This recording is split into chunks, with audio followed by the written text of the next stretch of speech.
Hello, my name is Maxine Boyd. I'm the CEO of GAMS Unlimited Career Coaching and also Levelist Women Succeeding. We help individuals with two particular areas. First of all, we help them to discover their innate abilities. Yes, these abilities help them to identify their purpose and who they are from their core. Once you know who you are, you're able to articulate, communicate exactly what you are, the value that you're going to bring to an organization. It helps you to focus on your career strategy, or if you decide that you want to become a business owner. We do it three ways. Discover, discover your innate abilities, the ones that you were born with that no one had to teach them to you. Then, after you understand that, design a blueprint, a career, a life blueprint for yourself, and develop. Develop opportunities so that you know exactly what you're going for. So, one of the things that we do is also Levelist Women Succeeding. Oh my gracious, Levelist Women Succeeding is all about empowering those professional women to stand up, stand out, take control of their career so that you are invited to the executive table to take a seat at that executive table. Okay, so they don't invite you. You create your own executive table and take it from there. The other thing that I do is I'm proud to also serve as the 2020 scholarship chair for the Black Business Expo. I have been assisting them for the last 3 years in this capacity. Absolutely love it. I invite you to join us for the 12th annual Black Business Expo.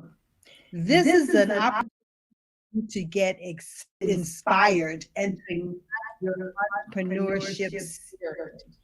That's right. So it's a little bit of everything for everybody.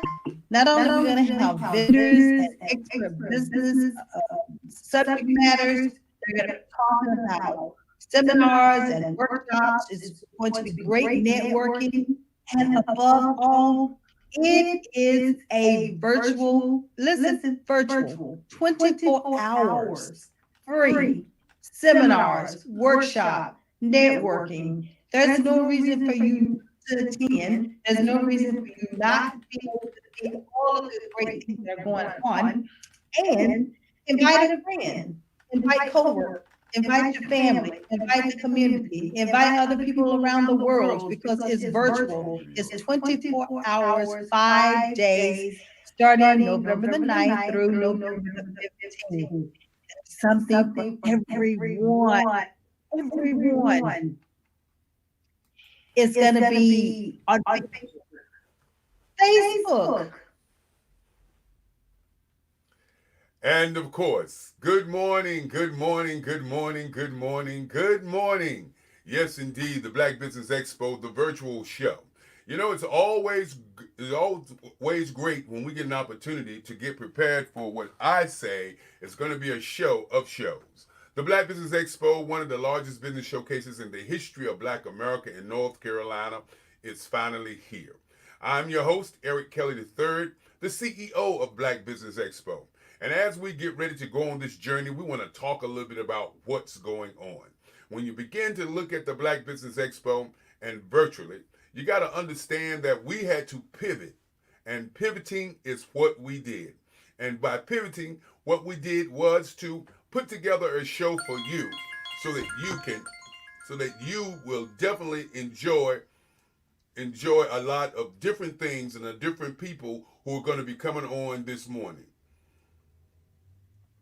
And as I say to everybody, the we this is our first time, so I understand that we're going to have small technical difficulties, but we're going to work through all of those difficulties. And our first speaker up will be the state of black business. And when you talk about the state of black business, we're going to begin to talk about what's going on. And I'm sure that the people around the country who is watching, and as we look at what's going to happen this morning, I understand that we're echoing just a little bit this morning. You know, my technical people are working on that as I speak. As we look at the echoing, we'll look at some of the other things that are going on this morning. Um, when you begin to talk about black business and the state of black business, one of the things that you have to look at is is what is black business today? What is black business today? Those are the kinds of things that you have to begin to look at. Is what is black business today? And when we make that statement, one of the things that we want to talk about is what are black businesses doing today to create their own destiny? And when I begin to talk about destinies, you got to look at where are you at in your business today? Are you a starter business? One of the things that we will talk about this morning is the ABCs of starting your business. Each one of these days that we're going to be talking about, and these days will be broken down into several categories. The first day is going to be a day of business to business, business to business, business contracts, business to business, business federal contracts. And then, of course, as I said before, business plan writing, the ABCs of your business, and so many more. On Tuesday, we will be doing advertising, marketing, public relations, and basically doing your business in a different way. A lot of times when people talk about business, they don't talk about the advertising and the public relations part of their business. What they talk about is word of mouth advertising. And today we want to kind of break that down in terms of your advertising and in terms of what type of advertising that you're doing. Okay? And then on Wednesday, we will be talking about another aspect of your business, which will be social media. And we have people from all across the country that's going to talk about your social media of your business. And then on Thursday, we're going to do diversity and inclusion. Of course, diversity and inclusion, community engagement, and so much more. And then also on Friday, we'll do young entrepreneurs, the Generation Z's versus the Generation X. And then, of course, on Saturday, we're going to pivot again into what we would call black business and the culture. We'll talk about art. We'll talk about writers. We'll talk about people in that genre. Again, as we look on Sunday, we're going to do black business and the church. And, you know, this is an area a lot of people don't talk about today. But it is an area that we're going to talk about because there's so many black businesses who go to church. And, of course, they want to talk about faith-based business. And that's going to be great. Now, before I get started, I want to make a shout out to all my team members, the people who make it work. People like Akila Faye McCoy. And then, of course, Akila Faye McCoy is the person who's been out there sending you guys information. Then there's Deborah Smith. And Deborah Smith is also another young lady who's been sending all of the vendors or all of the speakers their information as she works on the magazine. And then there's Kimberly McLean. And Kimberly McLean of Creative Force is also another great lady who's been working on the technical end and making sure things happen. And then, of course, we want to thank Mark Lee. And Mark Lee is also another gentleman who's the man behind the glass that makes everything run. And this morning, as we get prepared, we're going to play another video. And it's going to be a video that's going to be talking about our speakers. It's a speakers video. And we'll get that video queued up for you as we continue to do the things that we're going to be doing. You know, we have a great plan for you. We have speakers such as George Frazier. And right now I'm going to put up the screen and talk about each one of the speakers and give you some kind of idea of what's going to happen today. Our first speaker up at 9 o'clock, as we put up on the screen, you will see that speaker.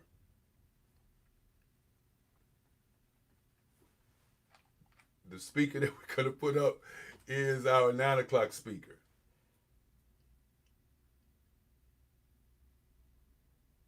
As we continue to look at what's going on, our 9 o'clock speaker, um, each morning we're going to have the state of black business, and the state of black business is going to be our going to be 7 speakers who are going to talk about the different parts of what's going on in America today. The first speak on the state of black business, of course, is myself. The second one will be Henry McCoy, and each one of the speakers will talk about what's going on with black business in this country today. As we look at the black business landscape, you got to think about the $1.8 trillion. That $1.18 trillion that's going in and out of the households of black businesses and black people across this country. One, we don't want to talk about why we do what we do, because it is stated that the black dollar revolves only 8 hours in our community. And when you begin to look at 8 hours in your community, you got to ask yourself, if it revolves only 8 hours in our community, when are those 8 hours? I submit to you that those 8 hours are 8 hours where where where we get an opportunity to not only understand what's going on, it also lets us know that those 8 hours is when we sleep. And when we wake up and get up and begin to get ready to do business, I'm getting phone calls, and I know I'm gonna get phone calls all day because it's Facebook Live and people are watching, and they want to call me while I'm talking, but that's all right too. Um, as we get ready for our first speaker, I want to put our page up so that I can actually talk about that person. I'm going to ask our technical people. This is our first time out. I love it. I love it. I love it. The first time out, we're going to get all the glitches out with me. I figured I'd do the glitch part, and that glitch part gives me an opportunity to see all the kinds of things. I will not be on the screen all day, as we have 13 speakers that are going to be out. As we look on Facebook Live, you'll notice that we have the schedule on Facebook Live that will tell you who our first speaker is actually going to be. And what I'm going to do right now is I'm going to talk about each one of those speakers. Okay, our first speaker will be Pamela Gales, diversity and inclusion. She's going to be talking about. She'll be coming on at 9 o'clock, and she'll be talking about diversity and inclusion. Now, a little bit about Pamela Gales. Pamela Gales is a young lady who works over in Raleigh, North Carolina, with the Wake County school system. And Pamela Gale has been breaking records on diversity and inclusion. She's one of the top authorities in this area.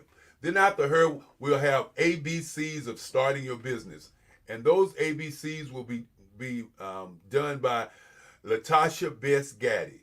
Latasha Best Gaddy of Infinity Incorporated. She'll be talking about the ABCs of starting your business. And when you begin to talk about the ABCs, you got to look at what you have to do to get yourself prepared for your business. A lot of times when people start business, they will just say, well, I want to start a company. And starting that company, I want to, I guess, get me an office. I want to get me an office. I want to get me staff.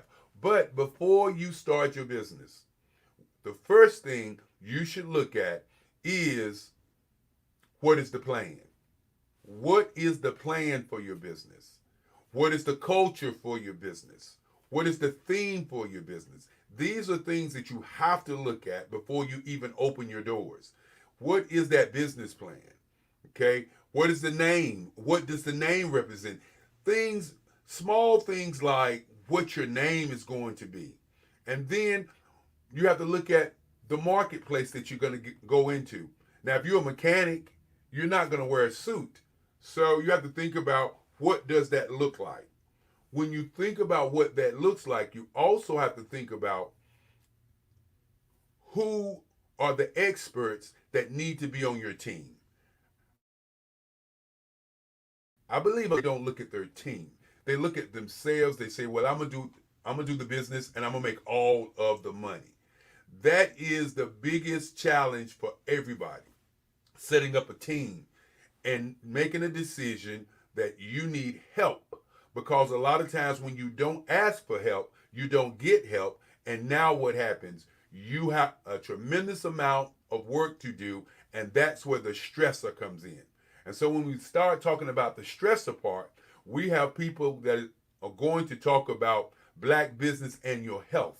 You know, the COVID-19, which is the elephant in the room, and one of the reasons that we're sitting here is another thing that we're going to be talking about. We have some of our speakers who had to pivot, and of course, they had to think about what to do in a post COVID and the new norm. And as you look at the new norm and think about, there are a lot of people like myself who are one of those people who go places and talk to people and talk and go and talk and go. And so the question becomes, if you're that kind of person that's out and about, how do you manage yourself during this period? Okay. Then at 11 o'clock, we have a lady that's going to come on, and she is the perfect pitch lady. She's the CEO of Perfect Pitches. Her name is Precious Williams, and oh, the excitement that she brings to the table. She really gets you going. And you know, the thing about her, you think about business and how business is done. And then you have to think about that 60-second, what I call elevator pitch. And that 60-second elevator pitch is where you get a chance to talk about what you do very rapidly to somebody who don't know you. They don't know your past, they don't know your history, they don't know your company, but you get a chance to pitch your idea or your company right there in 60 seconds. And she's going to break it down and show you how to do it. And when I talk about pivoting your business in the post COVID, the next gentleman is Richard Moore of Moore and Associates, as he's going to talk about that whole piece of pivoting your business with tips on what to do. And then, of course, at 1 o'clock, we have our feature. We have the man, the myth, the legend, a guy by the name of George Frazier. And George Frazier of FrazierNet, the number one networking guy in the world, as he continues to network and talk to people about building black wealth. When you think about what we're talking about this morning, building black wealth, the 24-hour network of black business is a vision that allows black businesses to talk from all over the world, not just here in North Carolina, but all over the world. And we put together a plethora of speakers all over the world to talk to you this morning. After George Frazier, we're going to have a young lady that's going to come on and talk about streaming. And her name is Tamisha Thomas. And Tamisha is going to be talking about streaming live all over the country. And then, of course, we're going to do business growth strategies with Vicki Parker High of the North Carolina Business Council. And Vicki is going to talk to you about business growth strategies. And those strategies are going to be strategies that's going to help you in business. And as we move on to 4 o'clock, and I know you guys are saying, well, Eric, it's a long time. Well, it's not a long time, because at the end of the day, we're only going to be pushing 1 hour at a time for subjects that people want to hear about. Building Your Leadership Skills by Antonio McHoward. And he's out of Winston-Salem, North Carolina. And Mr. McHoward is going to talk to you about building your business. And then, of course, as I said earlier, we're going to talk about access to state and federal grant processes. One of the hardest things that we have to do in this country is understand how to get access. And Nashima Burns, who's our county commissioner here in Durham, is going to talk about that. And then Irvin Allen is going to talk about writing your business plan. What is your business plan? And then the virtual networking by Michelle Kennedy of 3 Degree Solutions. And then we're going to end our evening with Every Dot Black. Jimmy Davies of the Mastermind Group will do a meeting on 30 years of small success by Jimmy Davies. That's what it looks like this morning as we continue to play videos about this morning's Black Business Expo. And we're going to take a small break, and we'll be right back.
And welcome back. Just had to take a quick break as we get prepared for the kinds of things that we're doing this morning.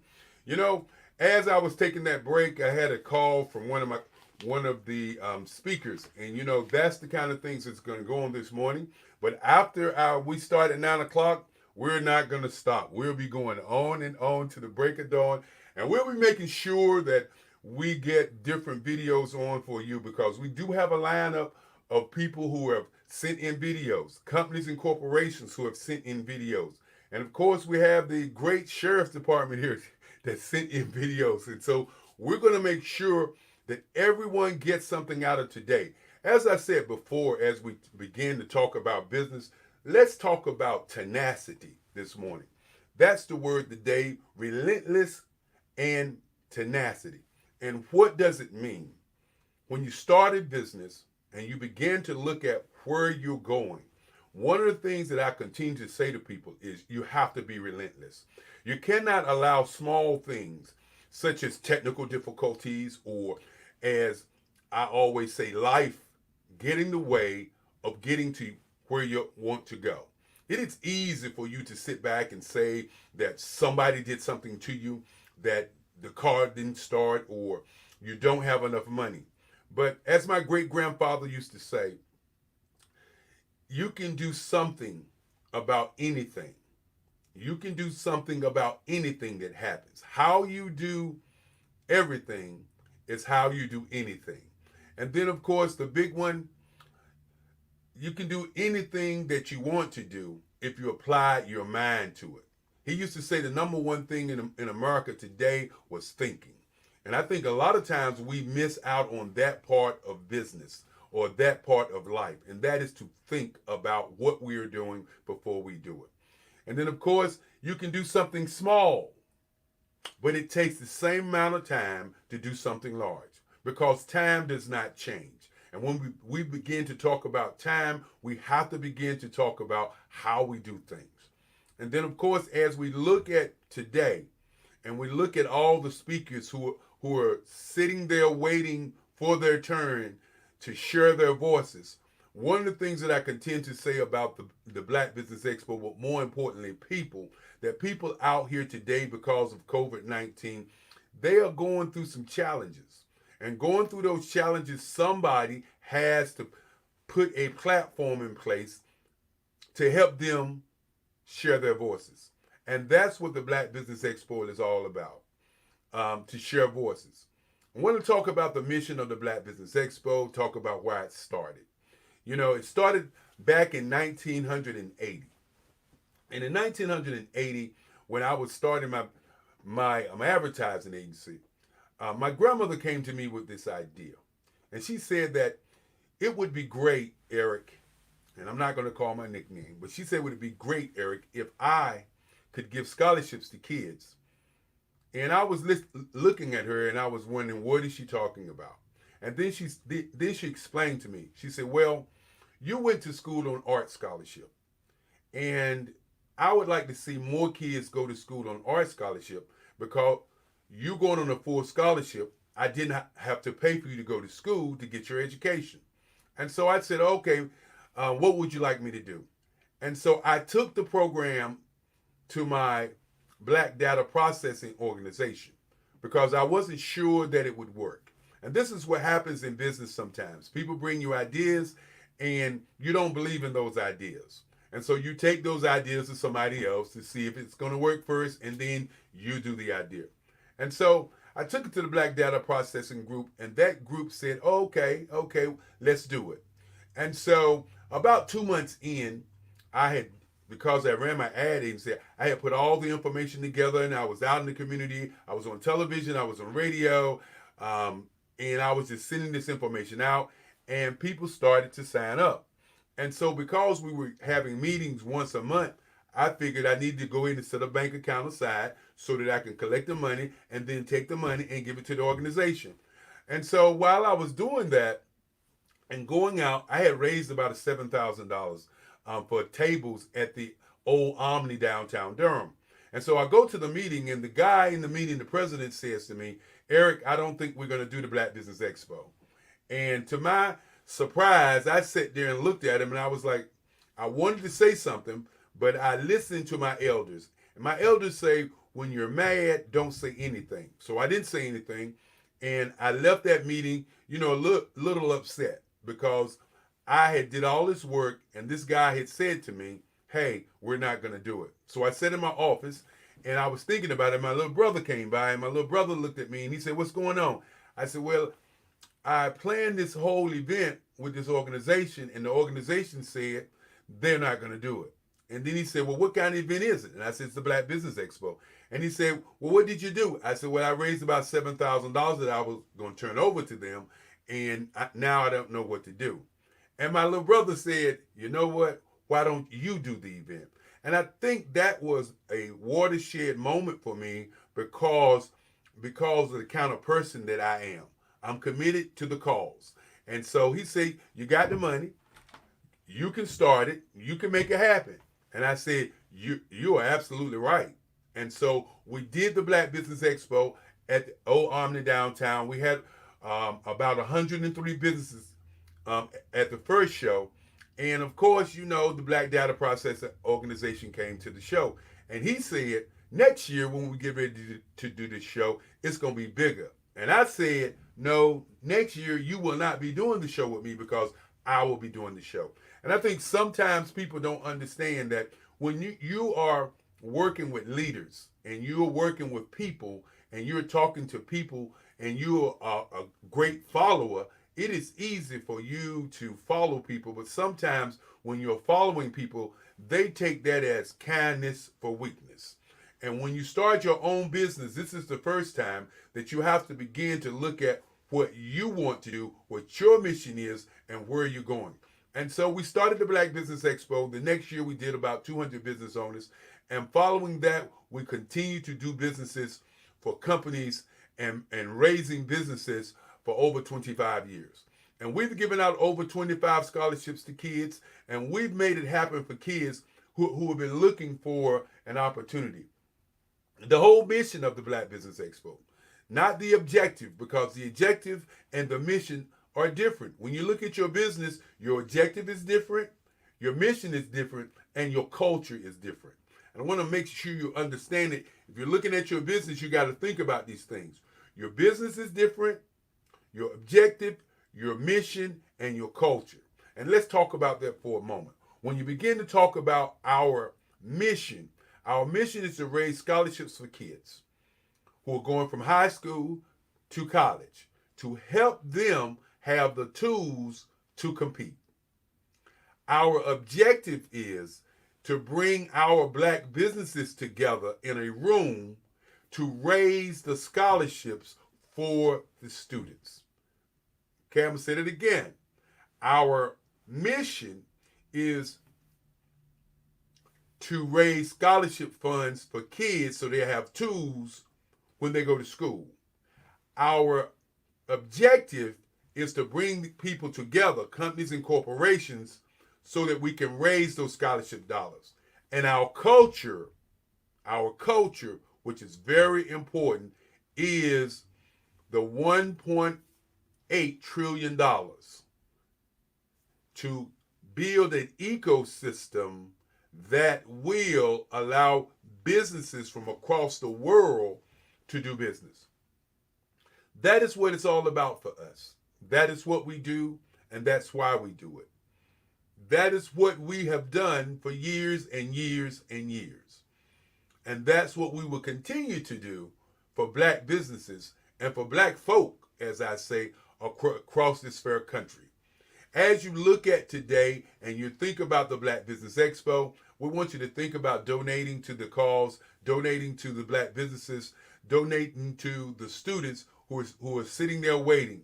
With COVID-19, sponsors were limited this year. As we continue to do what we do and people to begin to deal with what they're dealing with. The Black Business Expo is a show that looks at you as the business owner. And as we continue to do the show this morning, we're 35 minutes in, and it's been a great time as we look at some of the videos that we have planned for you so that you can see exactly what's going to be going on today. And as I said to you before, we have tons and tons of speakers for you. And right now, I'm going to share my screen with you. I'm going to share my screen as I do a presentation to you about the Black Business Expo Olympics. Good morning. Good morning. Good morning. We're going to work on sharing the screen this morning. Let's do the share the screen. Yes, indeed. As we continue to talk about we're in the show, this is the show. You know, I talked yesterday to a couple of people about the Black Business Expo, and one of the topics was how do you make the Black Business Expo continue to be relevant as we look at how we're doing business, and as we look at how we're doing business, we have to look at what business is all about.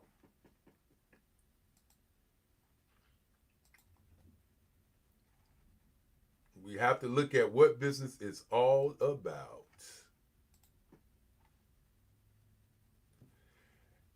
And when we look at what business is all about, we have to look at where we're going to go in business. It is always great. It's always great when we do what we do. It is always great. As I'm continuing to look at the Black Business Expo, I have to begin to look at where we're going to go with the Black Business Expo as we continue to look at today's information. We're 38 minutes in. We're going to go to a video right now and see some information on the Black Business Expo. Take it away, Mark.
Hello, my name is Maxine McCoy, founder and CEO of GAMS Unlimited, and also Levelist Women Succeeding. We help individuals with two particular areas. First of all, we help them to discover their innate abilities. Yes, these abilities help them to identify their purpose and who they are. Once you know who you are, you're able to communicate exactly what you are that you're going to bring to an organization. It helps you to focus on your career strategy, or if you decide that you want to become a business owner. We do it three ways. Discover, discover your innate abilities, the ones that you were born with that no one had to teach them to you. Then, after you understand that, design a blueprint, a career, a life blueprint for yourself, and develop. Develop opportunities so that you know.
I invite you to join us for the 12th annual Black Business Expo.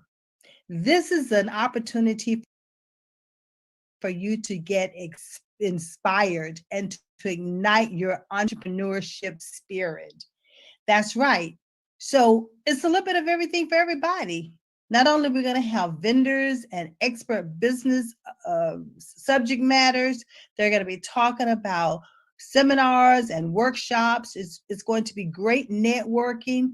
And above all, it is a virtual 24 hours free seminars, workshop, networking. There's no reason for you not to attend. There's no reason for you not to be able to see all of the great things that are going on.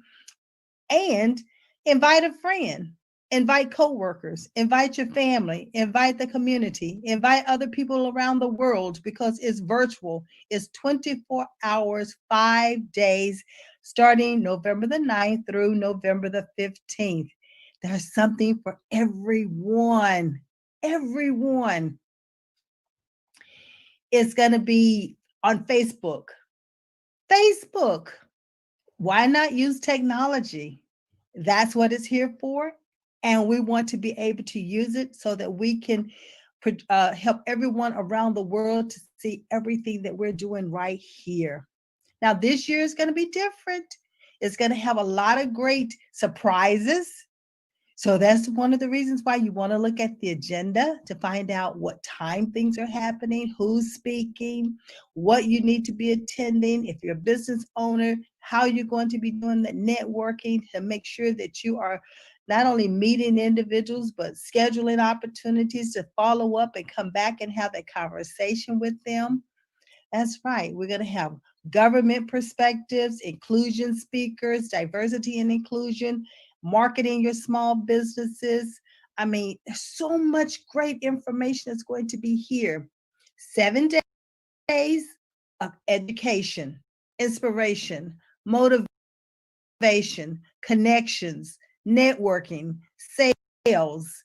You're going to have fireside chats, seminars, workshops, corporate presentations, organization presentations, government information, entrepreneurship presentations. Anything you think you need to know, you will find it here at this expo. So tell everybody, tell your friends, and so forth. Here we have Dr. Eric Kelly III. Dr. Kelly is advancing his legacy, his mother's legacy, and his grandmother's legacy. Now, they instilled in him what? Believing in yourself. And that's what Dr. Kelly does. But he doesn't stop there. He also believes in the business owners, the adults, but his heart is also there for the youth. So one of his why is helping the youth in order to become entrepreneurs. That's right. And he's transforming generations by doing this, because when we touch one child and that child goes back and help their siblings or help the family and tell the family what's going on, then it is transforming generations. He doesn't stop there. His success is because of hard work. He is a product of someone who was granted an opportunity to go to school on a scholarship. That's right, a scholarship. He recognized and realizes that that scholarship was the beginning of the transformation of his life, the journey that has put him on the journey that he's on now, wanting and willing to give back to help others. Yes, he pulls others along with him. It's not just a one size fits all. He believes in helping others and spreading his knowledge and sharing his heart with not only the youth, but the community and the adults and around the world. Around the world. So this expo is big. It is not only big, it's humongous. It is unprecedented. It is something that has not probably happened yet to this day, and that is going to be taking place 24 hours for the next 5 days, November the 9th through the 15th. From 8 in the morning around the clock. It will not stop until the 15th is over. So there is no reason for you not to come and be a part of this expo. There is something for everyone, like I said. There's so many opportunities here for you to be able to be a part of it. Dr. Eric, Kelly, and myself, along with all of the other vendors and speakers, we're going to have over 80 speakers worldwide. Worldwide. That's right. Global, international. Although the headquarters is here in Durham, North Carolina, but the reach is worldwide. So why would businesses even want to attend this expo? Well, first of all, it's, for you, the general public, is free. There's no cost. Wait a minute. Did I say free? I said free. All it's going to cost you is your time. Time to take time out of your day to select the workshops, the seminars, the networking event, the fireside chats, the mastermind groups, all of these great opportunities for you. Don't miss it. Don't pass it up. So, why do businesses attend? On the screen, I have showing you the scholarships, showing you information that over 300 plus businesses, corporations, and even more than that have signed up. We are going to our objective is to be able to give 10 scholarships to deserving high school entrepreneurs or seniors. That's right, 10. Those 10 will receive a laptop up to $5,000. A laptop up to $5,000. This is our way of helping and ensuring that our youth have an opportunity to start that college degree or entrepreneurship And we're going to talk about some areas in which they can focus on. Education, to over 20 plus businesses, critical workshops that's going to be taking place here. And they're going to be participating in meetups, breakout sessions, chat rooms, so that you can build some of those one on one relationships, talking to corporate influencers, decision makers. You're going to be talking to those who will help with grants. If you're unsure how to create a grant or to write a grant, you have someone here that will help you to understand all of the steps involved in completing that grant. Because the whole objective, we want you to be awarded that grant. Then the networking opportunities, speed networking, which means have your elevator speech ready, which means know what it is you want someone to be able to help you do. Know what it is you need help on and how you can help someone. It's a give and take. It's a two-way street here. We'll give her and we take you, and we also help others to bring us along the way. Then you got, well, business cards. You can do virtual business cards. You can do chat. You can put all your contact information in a chat. You can put your uh, social media handles, LinkedIn, Facebook, if you are YouTube, if you're Instagram, you want to make sure you have all of that information ready to go. So should someone ask you or an opportunity presents itself, you are ready. James Brown said, if you stay ready, there's no reason to have to get ready. So that's something else that you can do. And then we have you find vendors and you find the different workshops. So are you passionate? Do you know your purpose? Have you created your personal business plan or your personal vision statement? Have you created a strategy for yourself? If you're unsure of how to do some of the social media, some of the technology that's going on, this is a place to be able to understand all of that. So did I say free? Let me say that again. Free is free is free. There's no charge for you to attend this expo. Again, headquartered in North Carolina, but hosted virtually so that we can reach the world. It's all about making connections. It's about the seminars and workshops that have been designed for you in mind. All of the things have been taken into consideration, whether you're a small business owner starting out or been in business for several years, need help with a particular certain area, you will be able to find it right here at the expo. At the expo.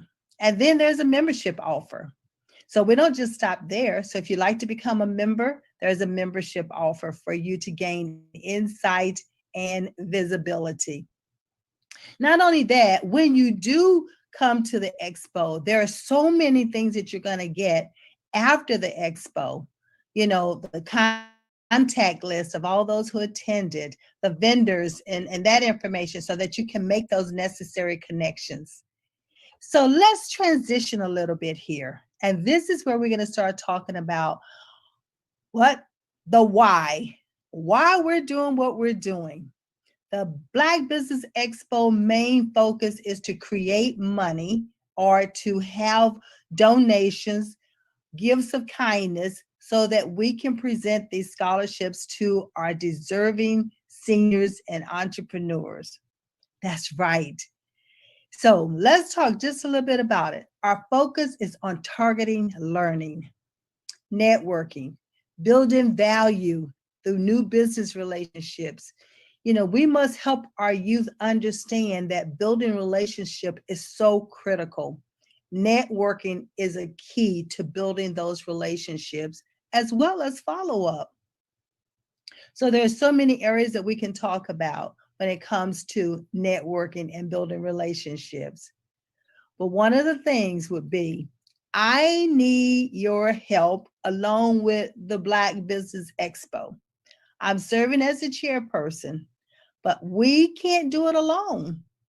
We need your help. Small businesses, we need your help.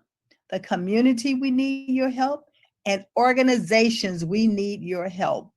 So we're looking for an organization that will partner with us to supply the laptops that we're going to need to give to our students. We're also looking for you all to make financial donations, gifts of kindness, in order for us to be able to provide this $5,000 to our 10 scholarship recipients. That's $50,000. No, we're not looking for, well, it'd be nice if one individual could give it. However, we understand it takes a village. So listen, we are here to provide opportunities for our students in order to give them the beginning of a career or a business that's going to propel their life. That's what we do here at the Black Business Expo. That's our why. That's our why. That is our why. So we need your help to become a partner with us. So scholarships, they are a key to assisting in moving forward in any career and building relationships.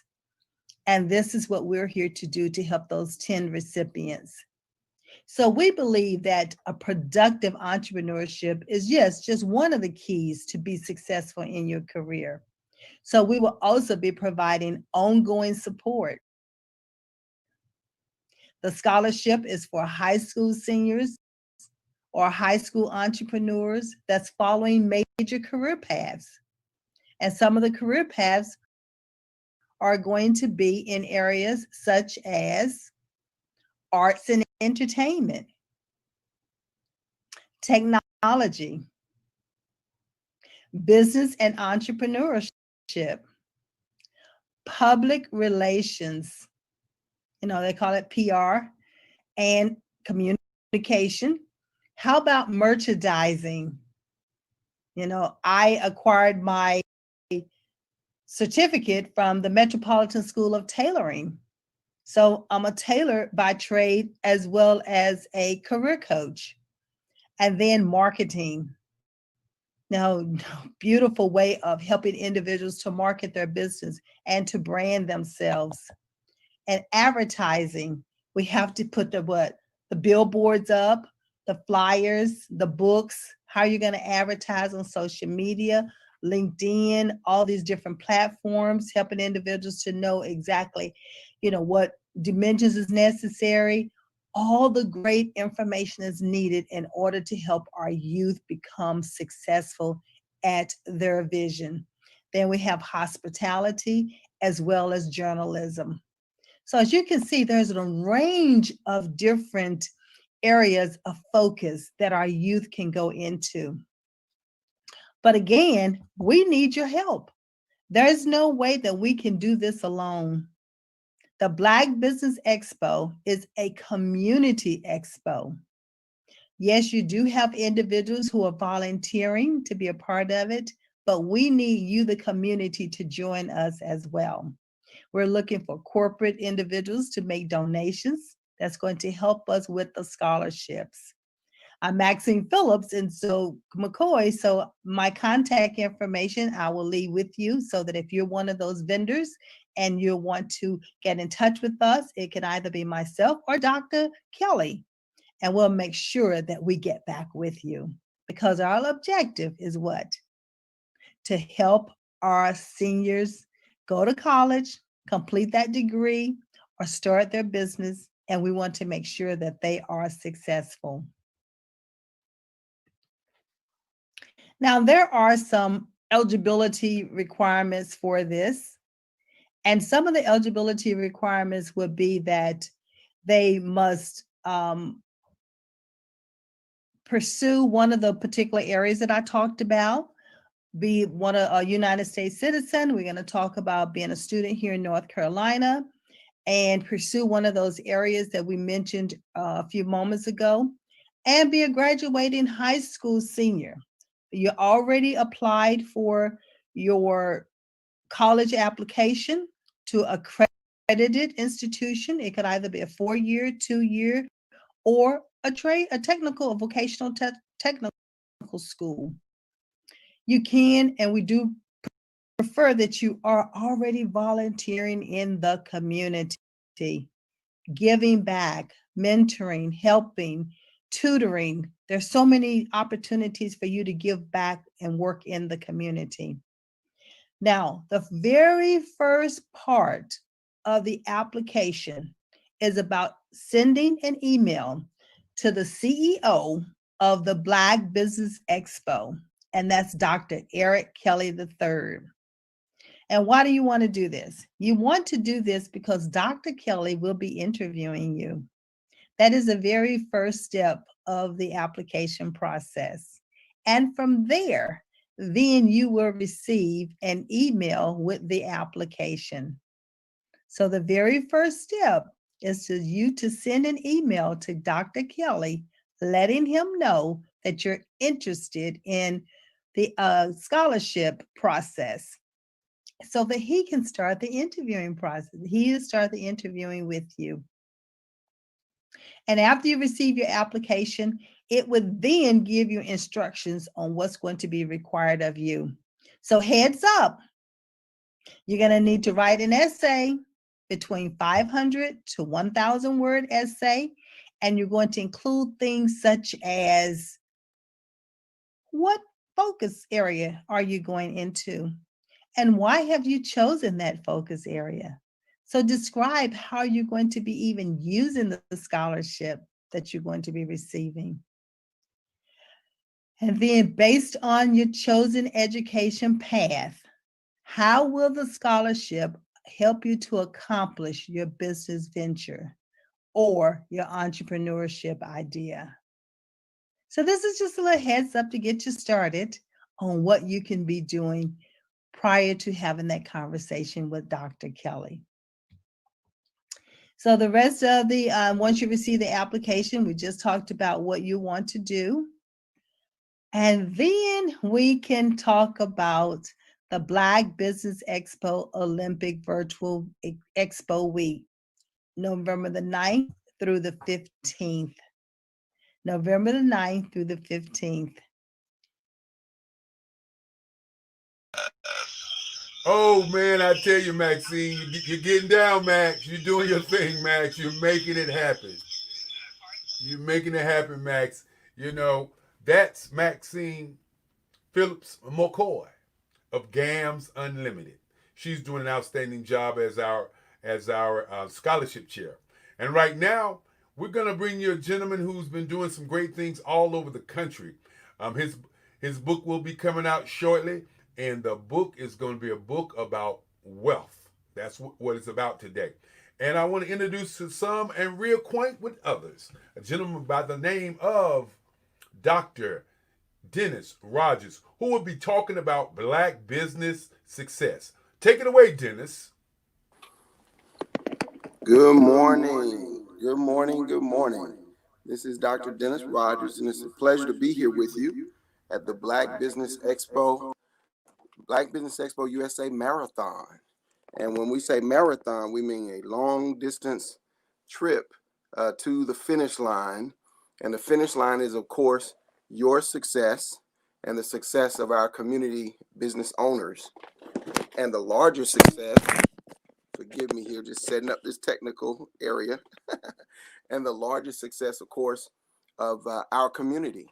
And so, as we know, we've been really focused on the election cycle, on the completion or the nail-biting situation regarding the presidency of the United States of America and the vice presidency. A lot of people within our community have been focused on Kamala Harris and kind of hoping that it creates a better business climate for Black businesses. As Dr. Eric Kelly likes to remind us, hope is not a strategy. And so as we enter into this business cycle, what I'd like to do is to point to some successes in our community that have laid blueprints or models that we can follow. But I'd like for each and every business owner, whether you're watching this live or you watch this as it is recorded and it re-airs, to consider your business in the context of doing business with the government. And there are multiple ways to do that. There's the federal government, of course. You must have a SAM registration, and you must be uh, find your code relating to your business. So when they list your NAICU code relating to your business, um, vendors are able to find you, or business owners are able to find you as a business to do business with the government.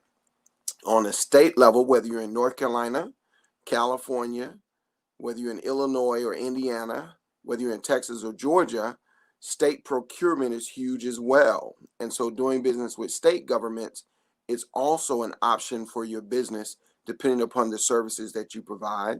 And then, of course, on your local level, here in the state of North Carolina, we're in Wake County. The county governments also conduct business and need services, everything from coaching to assessment and evaluation to working with young people. There is a need for your business products, goods, and services in the marketplace within county government. In the county of Wake County, there are actually 13 cities. There's Apex, there's Raleigh, there's Knightdale, and the list goes on. And then the next level of doing business is, of course, at that level. And that's the level of the city in which you live, right? Or cities and state cities around the country also have needs, and your business may be aligned to provide some of the services for those needs. So we want you to consider doing business at the federal, at the state, at the county, and at the local city level in your community. And so I'm getting a little noise in the background. And what I'd like to do is just take a quick break and handle that noise, and I'll be right back.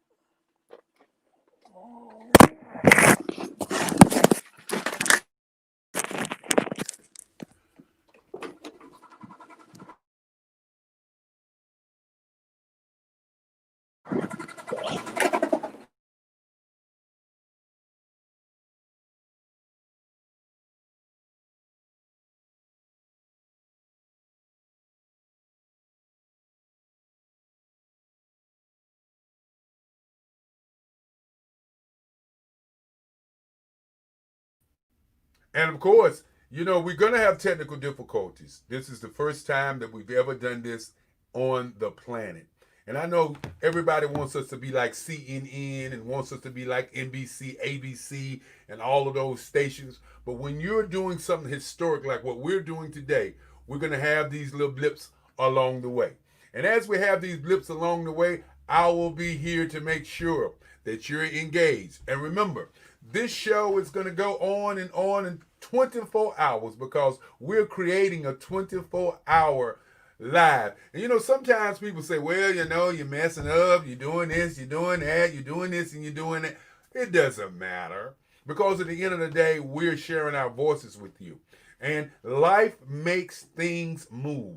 And when things move and change, you got to change and rock and roll with those moves. And as Dr. Dennis Rogers is getting ready to come back to us, you got to think about, what's your next move? Each time that a glitch happens, I'm going to be the glitch master to say, hey, thank you so very much for tuning in, because when you're doing history, it may not seem to be as smooth as everybody wants it to be. But the most important piece is we're getting that information out to you. And right now, I'm going to go right back to Dennis. Hey, Dennis, do your thing. Make it happen, Captain. Ha ha.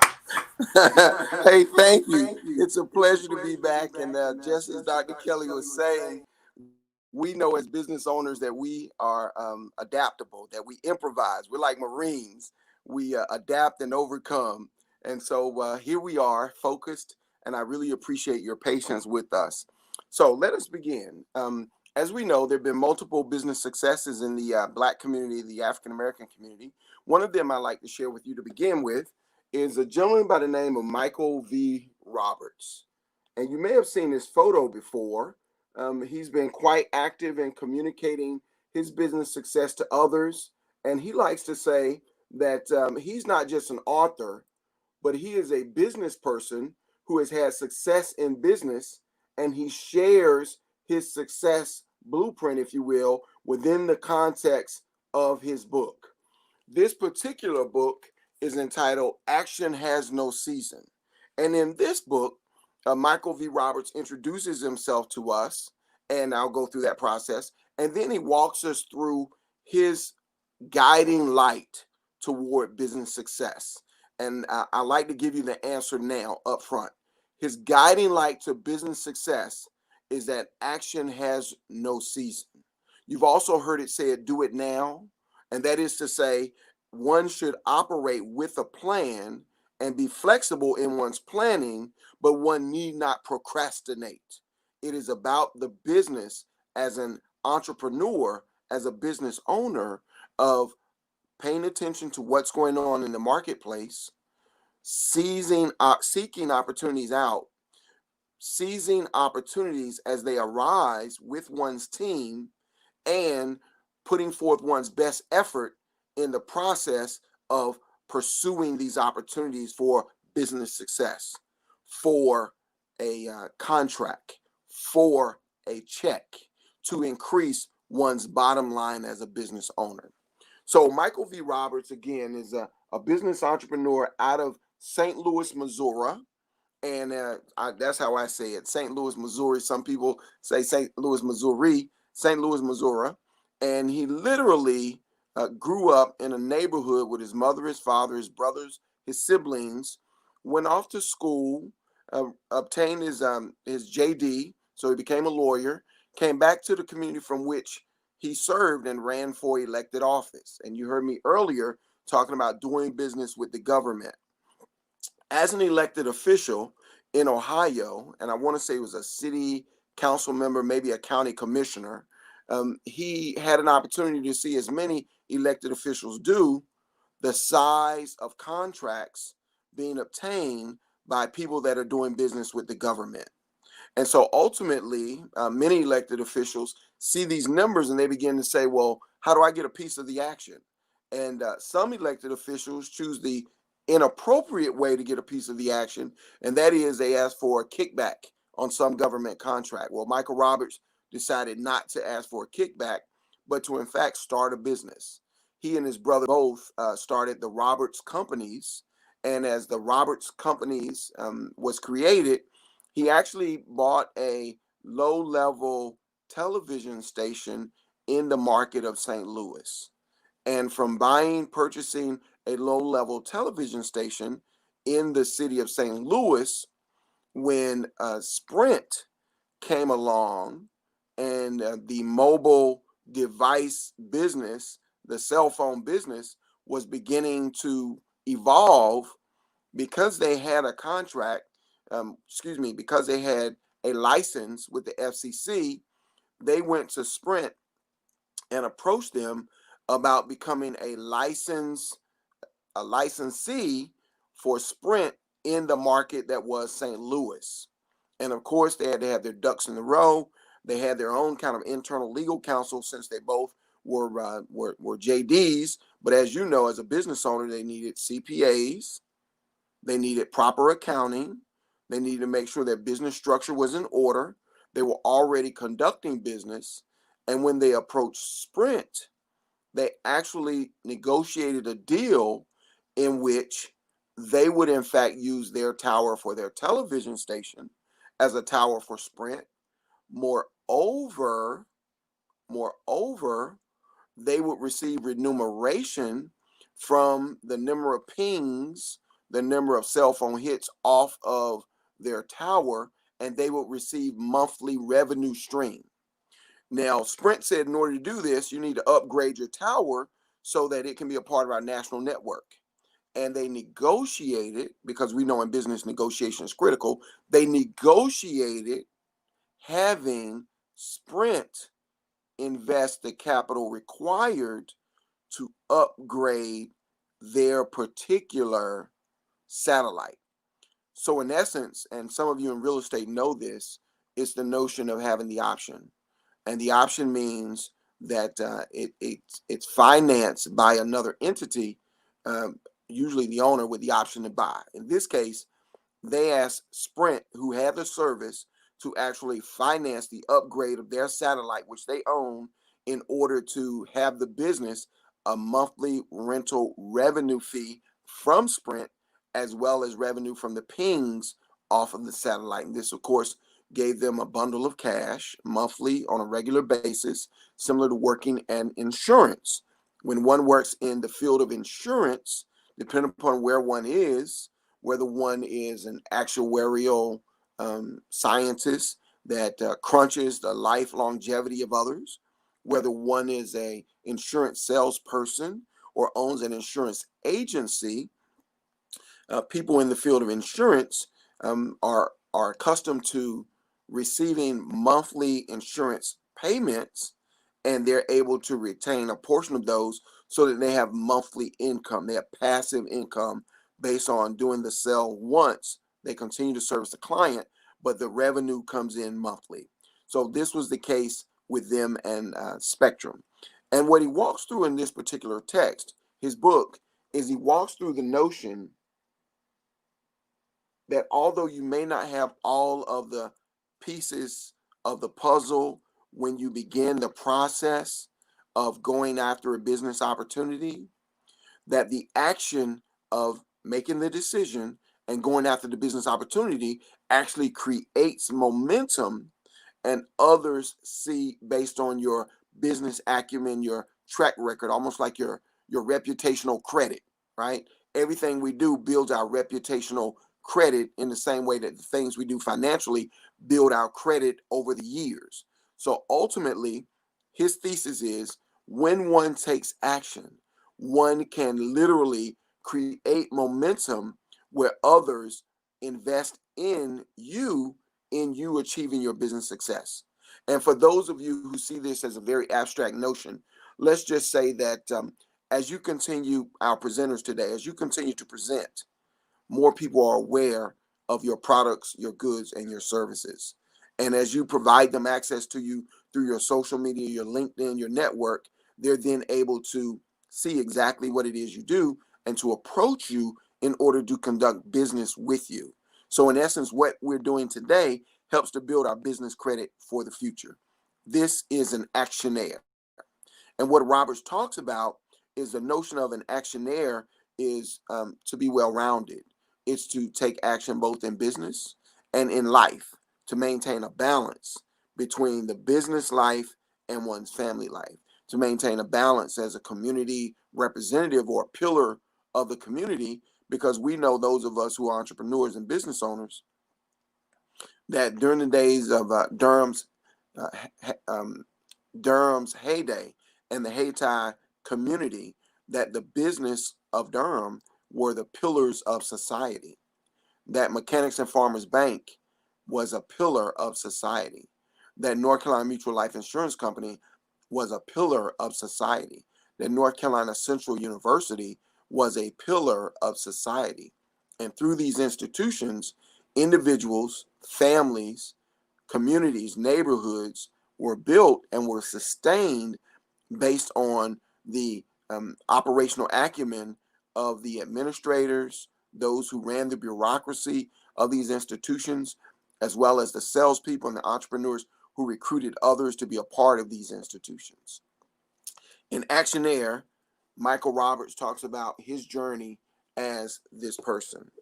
And he points to, for example, that they parlayed their success in communications into real estate. And they again began with real estate holdings because they had a tower, but they parlayed that into real estate success. They bought a marquee venue there in downtown St. Louis, and they actually constructed it into a business center.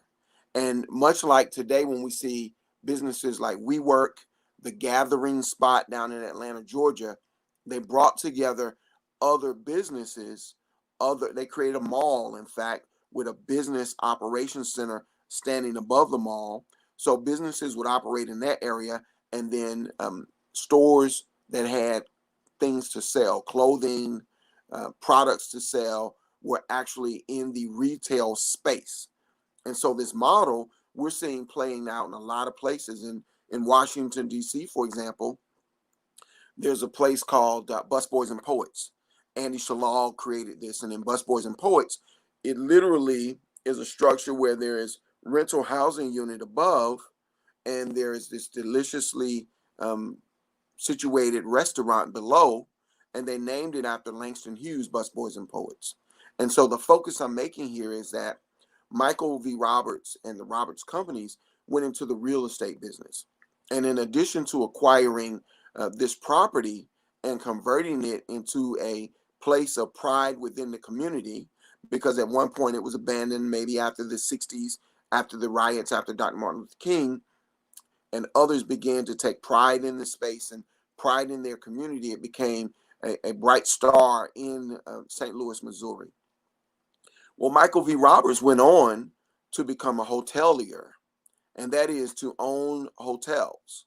And in fact, he became the first, not the first, but a chairperson, may have been the chairperson of the National Association of Black Hotel Owners, Operators, and Developers. And so, as chairperson of this association, they were actually negotiating deals with Hilton, with Marriott, for the purpose of ensuring that African Americans, Black folks, could buy into the hotel business. Hotels like McDonald's or a Toyota dealership or a Subway restaurant or Chick-fil-A, hotels are a franchise. And so they actually approached Marriott, and Marriott agreed to put 500 hotels in African Americans' hands over a period of some 10 or over a decade. And in the process, Michael V. Roberts, as chairperson of this organization, helped to negotiate, along with another gentleman by the name of Norman Jenkins, helped to negotiate deals for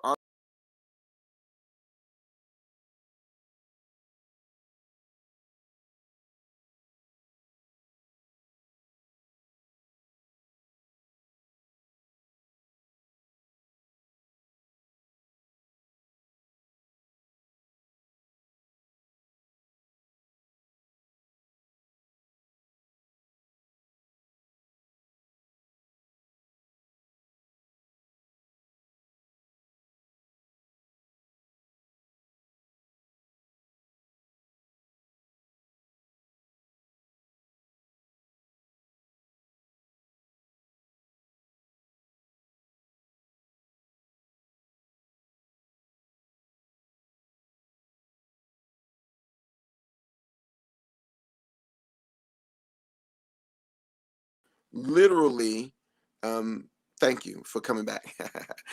Technical difficulties, but we adapt and overcome. As hoteliers, these individuals actually employ people in the hospitality and hotel industry. And that means frontline managers. That means bellhops. That means people that clean the rooms in hotels, etc. So hotels are an economic engine. Even though they're taking a hit right now, the entire travel industry and hospitality industry is taking a hit. Michael V. Roberts was a leader in that industry, and they were about the business of putting hotels in African American hands. So Michael V. Roberts, as a business owner, as an actionaire, as one who takes business seriously, had the experience of approaching business owners who were looking for minority business partners with whom to operate, and he negotiated terms and deals for himself, and he opened up opportunities for other African American Black owned businesses. Sometimes we hear the term minority owned businesses, Black owned business owners, to also enter into these various industry opportunities. So Michael V. Roberts is an actionaire. He's written a book, Action Has No Season. He's a celebrated entrepreneur, and I encourage you to look him up. The next person I'd like to introduce you to, and you may be familiar with him, is a gentleman who recently spoke at Morehouse University. And when he spoke at Morehouse's graduation, you may have a relationship with Morehouse or a historically Black college university. When he was actually at Morehouse, he decided to wipe away the graduating class's student loan debt. which is huge, right? Because so many college students begin their lives out in debt, and literally they find themselves chained to an opportunity that may not compensate them as well as they would like to, or just dealing with the notion of debt in general that is good debt because it allows them access to opportunities based on their education, but is debt nonetheless. And so this person, of course, Michael V. Roberts, appeared in pop culture on the magazine, the cover of Forbes. And on the cover of Forbes, he's featured as a billionaire in America, a black billionaire in America.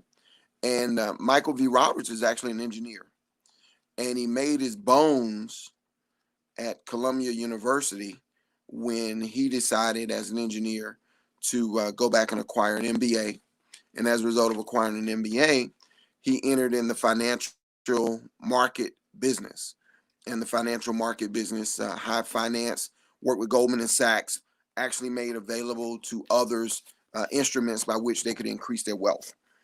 And so Michael V. Roberts, as an entrepreneur in Goldman and Sachs Wall Street, sorry about that, no camera person here, so I'm working it all out, literally created a methodology by which wealthy individuals could invest in the emerging tech sector. And as they invested in the emerging tech sector, if you are a stock owner, you understand that the tech sector is an economic juggernaut for America, Silicon Valley, and San Francisco, as well as for the world. And he bet it wisely, he invested wisely, and he generated revenue. So here's a picture of someone you're familiar with, or may be familiar with, Michael V. Roberts. Okay. And so Michael V. Roberts Group, the Vista Group, is an organization that literally takes the best of tools of economic investment, the best of tools in the Silicon Valley, the tech companies, technology itself, and he leverages them both to generate profits in those two particular sectors. So he generates profits by working with businesses in the entrepreneurial space that are technology driven, startups, as well as those established. And he assists them in acquiring additional investment capital for equity. And then for those investors who are sharing in the equity, their investments rise as the success of the various technology companies rise. So with this level of business acumen and technology, he used systems thinking. And for those of you that are engineers or who understand the role of business systems, with systems in place to basically take these tech companies to assist them in finding their most effective efficiencies, and literally leveraging their most effective efficiencies in order to generate additional profit, chronicling the creation of these efficiencies, the application of these efficiencies, and trademarking them, copywriting them, service marking them, and patenting them. He was able to literally construct intellectual property from a particular tech company that could be applied for another tech company, for a particular investment tool that could be applied for another investment tool. And so I'd like for you to consider the notion that you as an entrepreneur never underestimate your intellectual property. And that is, you have a unique way of seeing the world. And your unique way of seeing the world solves a problem. And in solving the problem, the frequency of the universe is, as you solve problems, you can solve problems for profit because people are willing to have those problems solved for profit. And forgive me, I'm a bit philosophical here, But the bottom line is your intellectual property is valuable.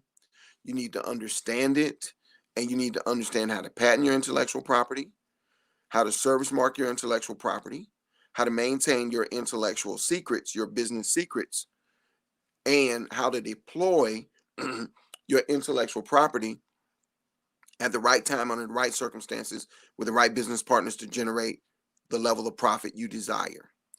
And when we look at the capital markets and we look at the level of investment that his company handles, he handles, I believe the term is $56 billion in investment capital. And while handling $56 billion in investment capital, he himself, his net worth is now at the tune of, it was 5 billion, now it's at 8 billion and growing, because as you know, money grows exponentially. But to bring this down to earth for us, what an engineer was able to do was to leverage his engineering skills as a systems thinker to develop systems by which capital could be deployed in the tech sector, and to leverage the cutting edge thinking of the tech sector and to patent the ways the technology was being deployed along with the way the capital was being deployed in order to create intellectual property that is proprietary to his company. So then when other investors seek to invest and other tech companies seek to obtain investments, he's constantly acquiring proprietary knowledge that he's able to deploy in order to generate more profits for the investors and more profits for the tech companies, the tech businesses. Both of these gentlemen are locatable on the internet, and when you look at their websites, there's a bit of openness regarding the businesses that Robert Smith has invested in over time. So Robert Smith has invested in, his software empire includes Tipco Software, that was purchased by Vista in 2014 for $4.3 billion. Solera Holdings, purchased by Vista in 2015 for $6.5. Cvent, if you've ever gone to a conference and you've applied through Cvent, it's a vehicle by which you can schedule which particular sessions you'll participate in. You can book your hotel. You can book your various transportation and things of this nature. Well, his company acquired Cvent in 2016 for the tune of $1.7 billion deal. And often these deals, if it's a public company, happen as a stock swap, right? So people are not compensated 1.7 billion in cash, but they're compensated 1.7 billion in stock. And in his case, because he has a privately held company, these investments were paid out in cash, right? So ultimately, as a business owner, you must understand your intellectual property. You must understand the assets that you have to deploy. And often our power lies in our people ties. As George Fraser likes to remind us, our network determines our net worth. And so your ability with all of the colleagues, your CPAs, your lawyers, your accountants, your business associates, with all of that intellectual property, intellectual capital, the proper deployment and the proper protection can yield proprietary intellectual property products that you as a business owner own and control, and you can deploy it with business opportunities that you negotiate for your benefit and the benefit of your business partners. So this is what Robert Smith has done. He's known for his philanthropy. He was the second most philanthropic giver to the Smithsonian African American Museum of History up in Washington, D.C., behind Oprah Winfrey. He had more capital. He simply just deployed it in a way that he was the second, giver, if you will, in that race. So these are two individuals I'd like to introduce you to. And I have other books and other intellectuals, other business people that I'd like to introduce you to. But I'd like to just talk to you about your business mindset. I'm an entrepreneur. The clients I service are in the hospitality industry, are in the educational sector industry. I've served as a board member of Howard University in Washington, D.C. I've also served with secret clearance in our federal agencies as a consultant. So I've operated at the highest levels of government and arguably the highest levels of higher education in Washington, D.C. And the business mindset as an entrepreneur involves, first of all, you need to know yourself and you need to know your business. What actually is the business that you're in? Who are your ideal clients, your prototypical clients? Who are they? Where are they located? What's their need? What's their problem that needs to be solved? How is your company, which is of course branded with the proper branding, how is your company? What is the strategic advantage of your company? Why is your company better than company X that say they've had a long-term relationship with? Or company Y that, like your company, they're vetting to determine whether or not to do business with you or anyone else. What are the strategic leverages that your company has? And in addition to your intellectual property, the most important strategic leverage that your company actually has is your people. Who operates with you? Who are your business colleagues? If we pulled out their biographical sketches, what in fact will we see in their background? And are they lifelong learners? Are they continuing to beat at their craft as they're generating revenue so that they're learning lessons as the market shifts? We know that COVID has made a huge shift in the market. We know that the elections have made a huge shift in the market. We know that the emerging technologies, um, artificial intelligence, for example, are making huge shifts in the market. How are you prepared, and how's your business prepared for these shifts yet to come? What's your mindset on these shifts? It can't be to put your head in the sand. It can't be that these shifts will not affect you, because they're going to affect all of our businesses. In the same way that just this morning, I'm working with StreamYard as a technology vehicle by which to broadcast to you. And you saw me at the beginning have a few technical difficulties. We must be learners, as many of us are learning how to use Zoom and these vehicles. We must be learners as well on how to generate digital revenue, because this is the wave of the future as we go through COVID. And even in the post-COVID era, many Fortune 500 companies are having their workforces to literally work from home or to do a hybrid, 2 days home, 2 days in the office. And with larger staffs, part of the staffs are deployed in the offices for several months, a quarter, 3 months at a time, while the other staff members are at home, and then other staff members, vice versa. So there are multitude of changes emerging in the marketplace, emerging in how business is done. People are moving into rural areas, particularly with good technology and good access to the internet, because they want to move out of the cities. New York, the financial capital, arguably of the world, certainly of North America, is losing residents because people understand that they need not be in New York if New York is a ghost town. Broadway is losing revenue. The markets still seem to be evolving because years ago, they built an infrastructure technologically where one need not sit at the floor of the New York Stock Exchange to engage in exchange, but one could engage in economic exchange digitally. So how is your company preparing for these digital changes? Are you right now a digital winner? Are you a digital loser? Are you digitally on the fence? What's your digital strategy? In the same way that you have a legal team, thank you so much for that. In the same way that you have a legal team and a financial team and a real estate team, commercial or personal property, and an insurance team, you need a digital team. And it may be a 19-year-old or a 15-year-old, or for that matter, a 13-year-old, who understands how to work this technology, who can be on your payroll, ideally as a parent or a family member, and you can make it profitable for them.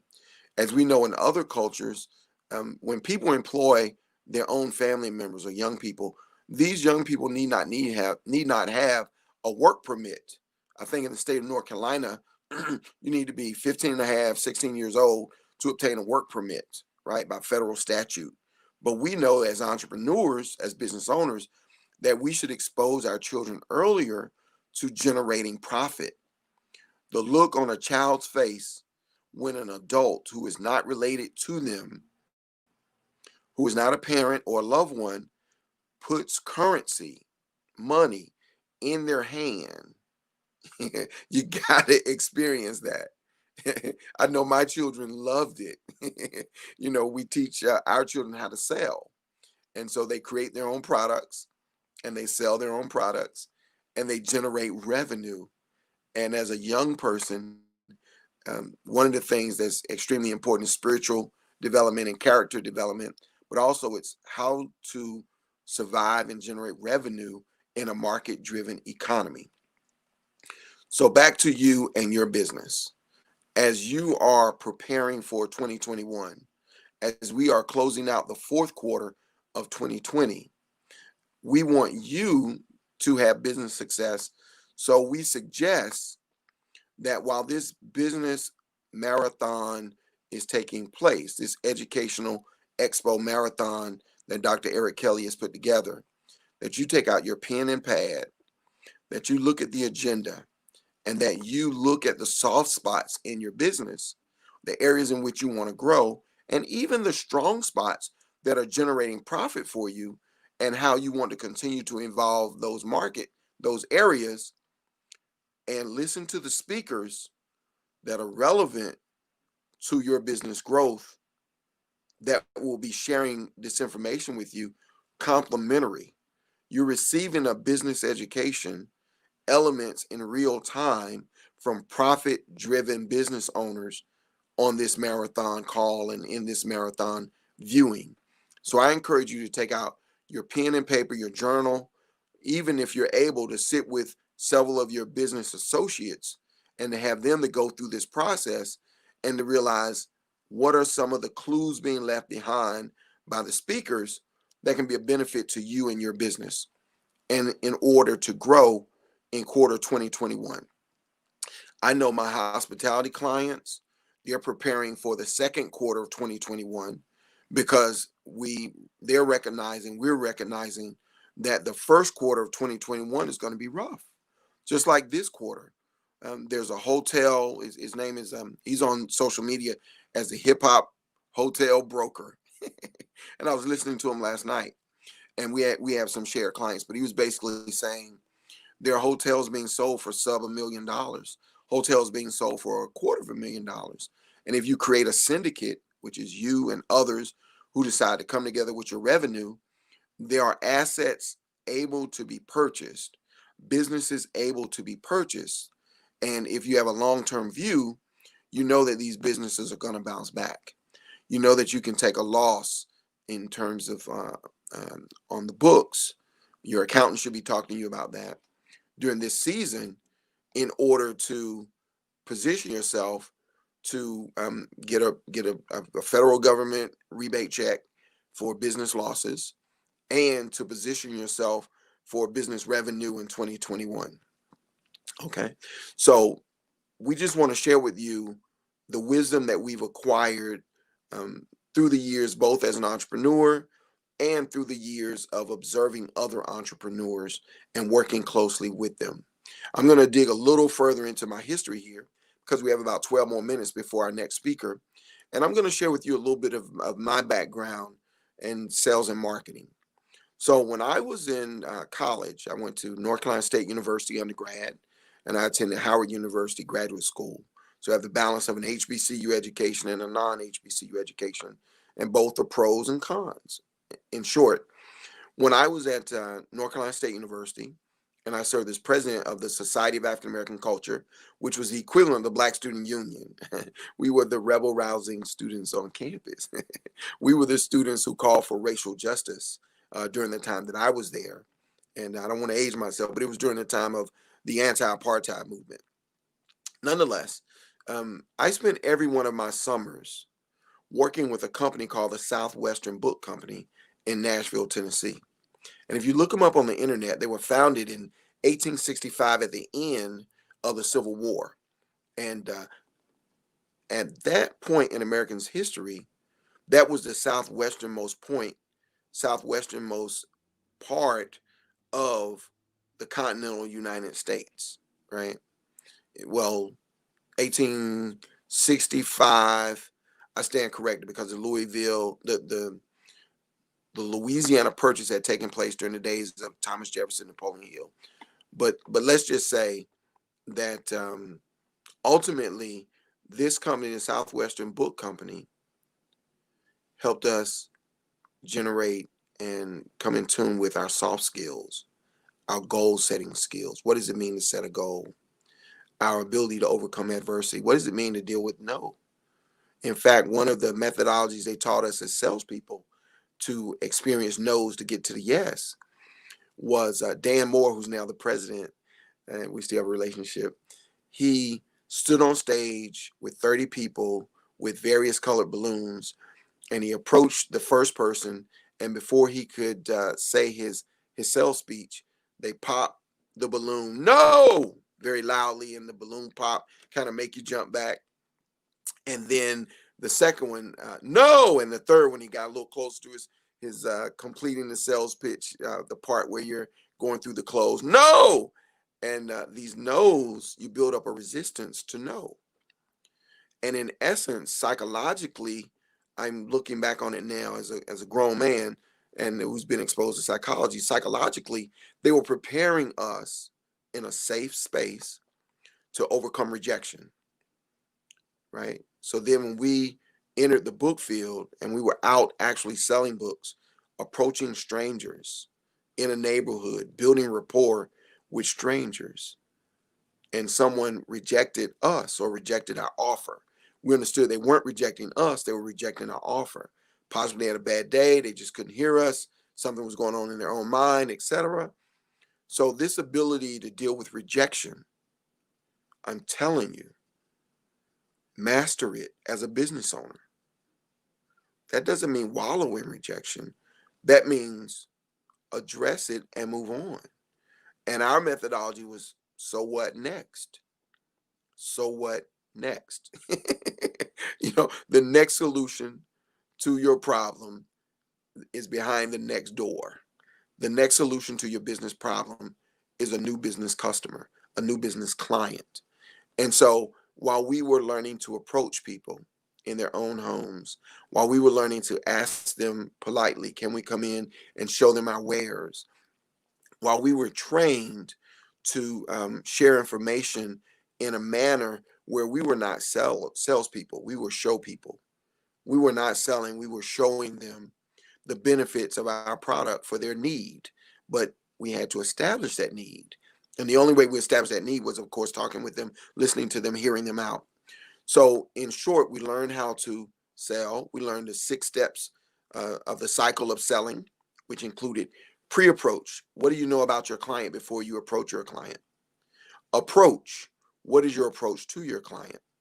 Introduction. In the introduction of your business product, are you asking questions to verify your pre-approach information?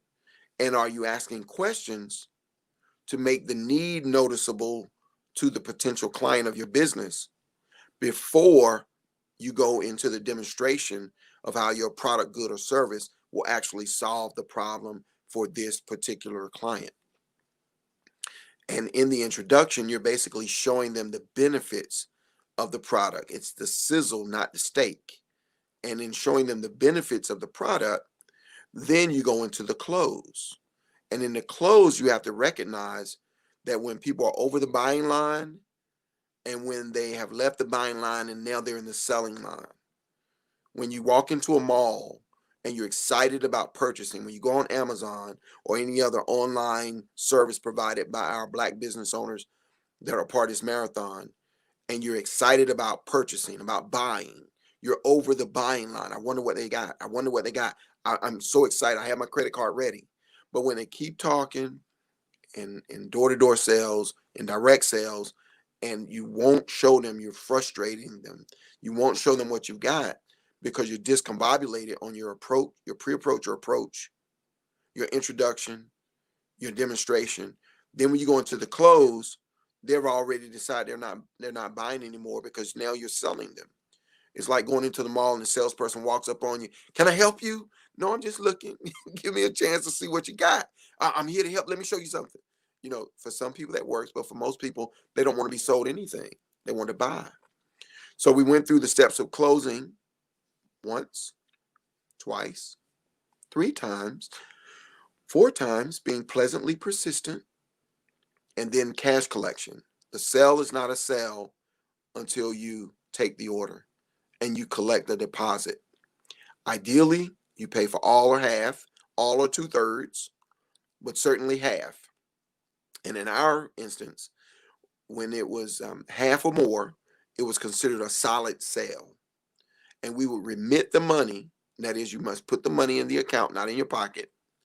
And the money must go to the business expense, in our case, purchasing the books from the book company. And what was remaining was left on our books. And then we delivered the books. We sent out postcards, let them know we're coming. We deliver the books. And in the delivery of the books, we collect the balance. And if it was a strong sale where we sold, they put a deposit of all. Hey, here's your book. So excited. They put down a deposit of 3/4. We're collecting the balance of.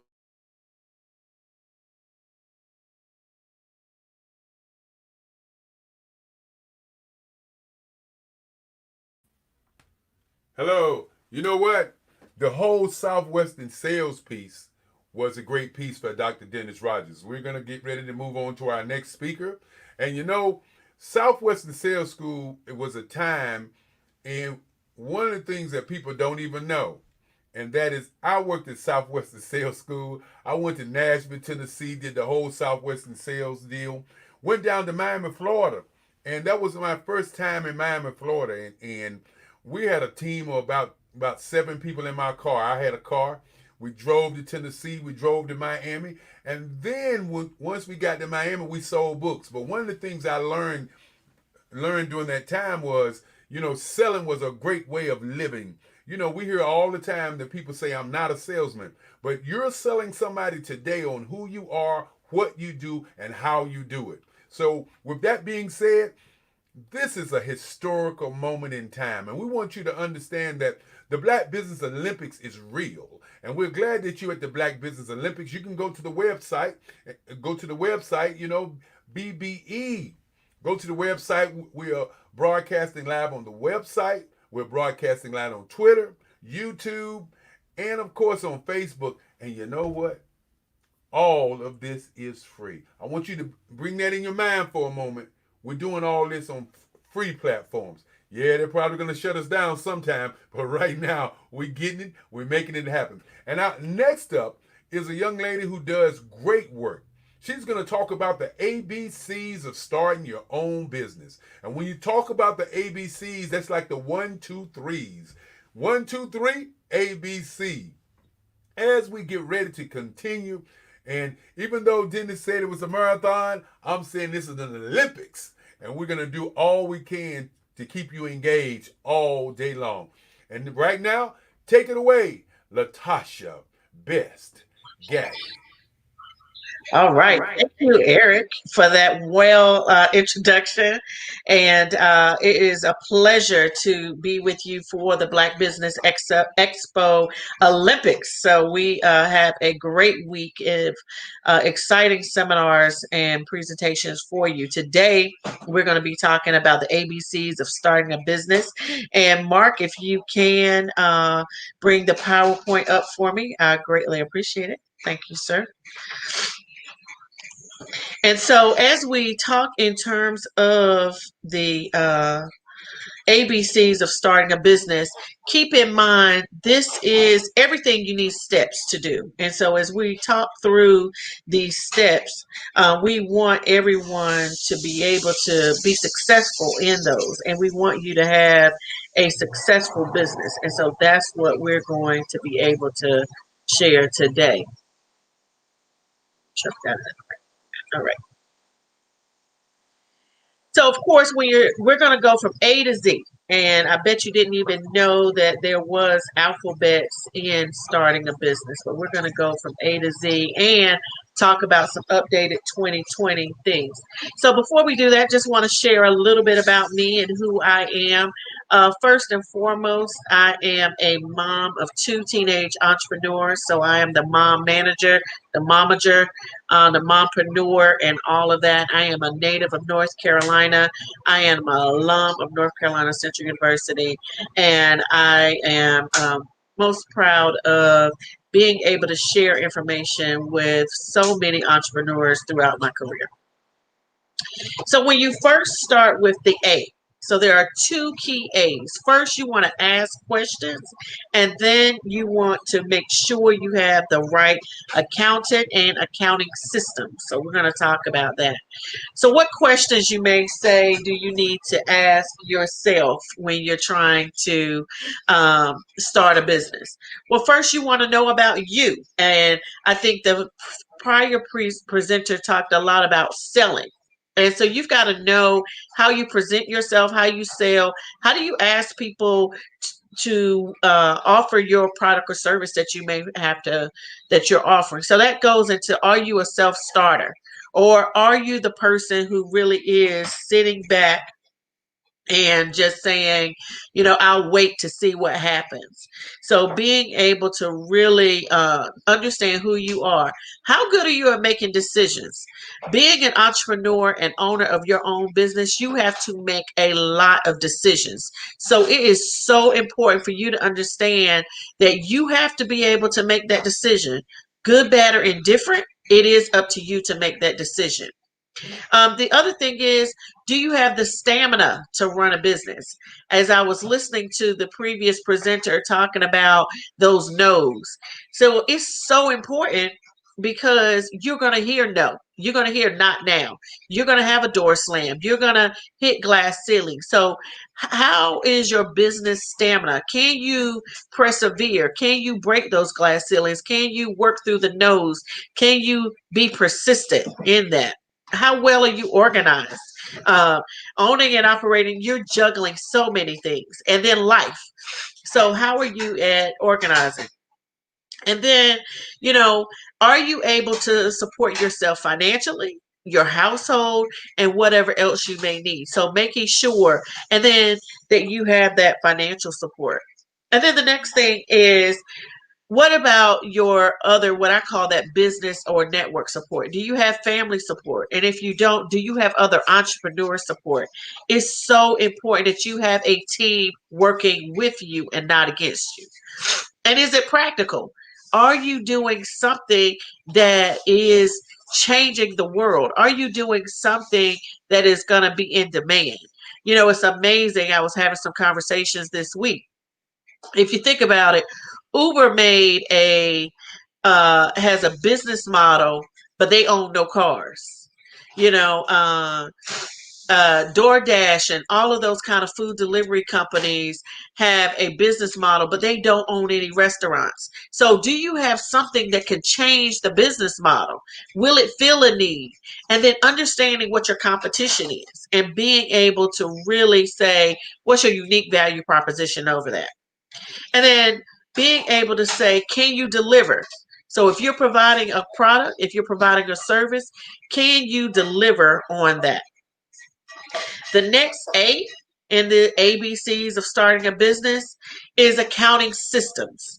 And in accounting systems, I'm not talking about a shoebox. I'm not talking about bunches of pen and paper, but I'm talking about, do you have a way when someone asks you for financial statements, it is not on the back of a napkin?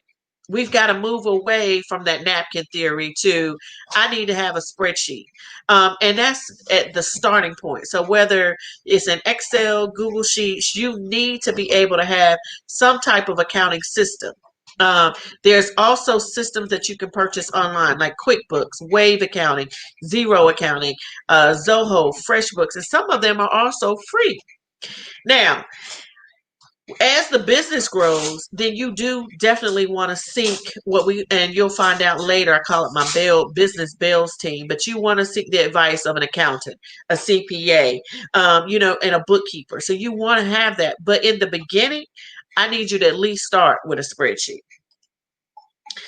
Now let's talk about the B's of starting a business. So you got to have a business name and a bank account.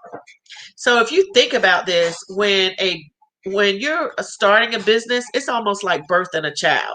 So when a child is born, that child is given a name, whether it's something that's very sentimental to you as a family name, whether it's something that you've researched, but whatever it is, that child is issued a name.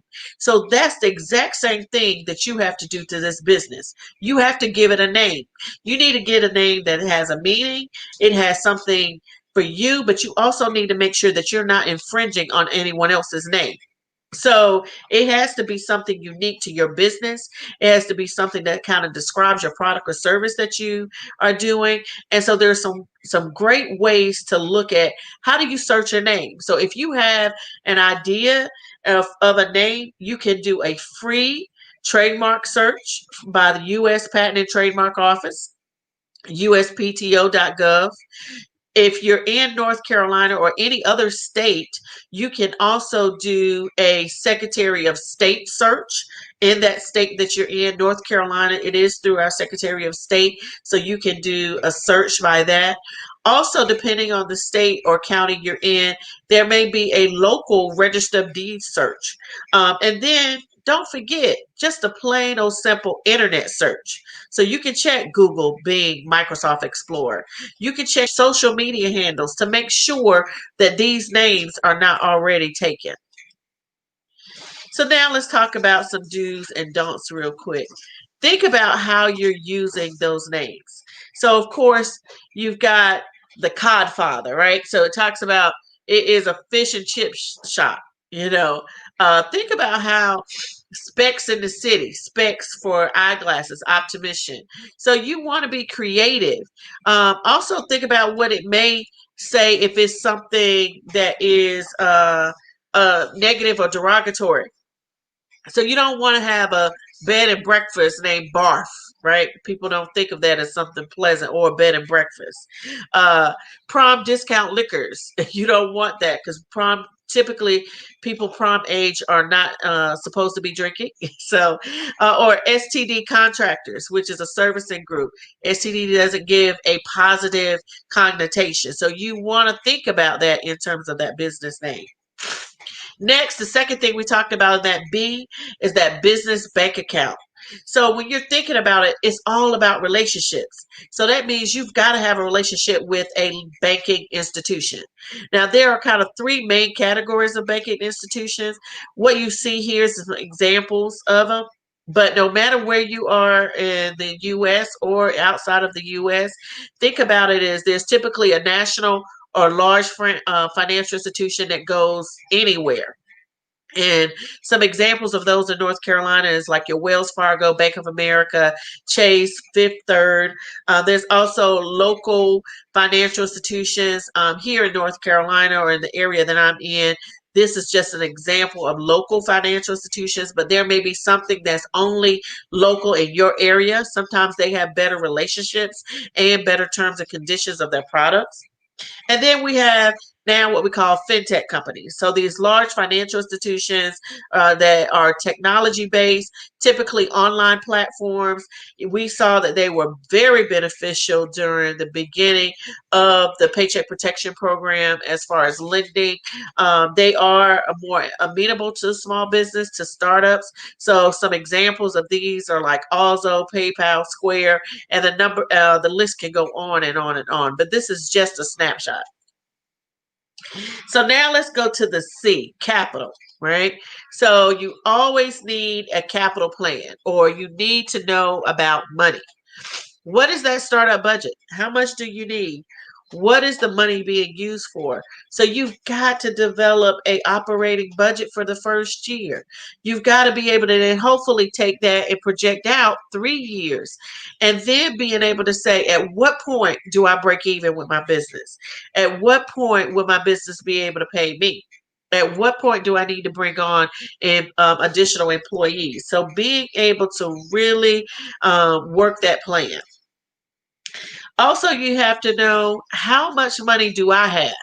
How much do I have to contribute to this? So that means I need to do a personal financial statement. I need to see, what are my personal assets? What do I currently own? And then who do I currently owe?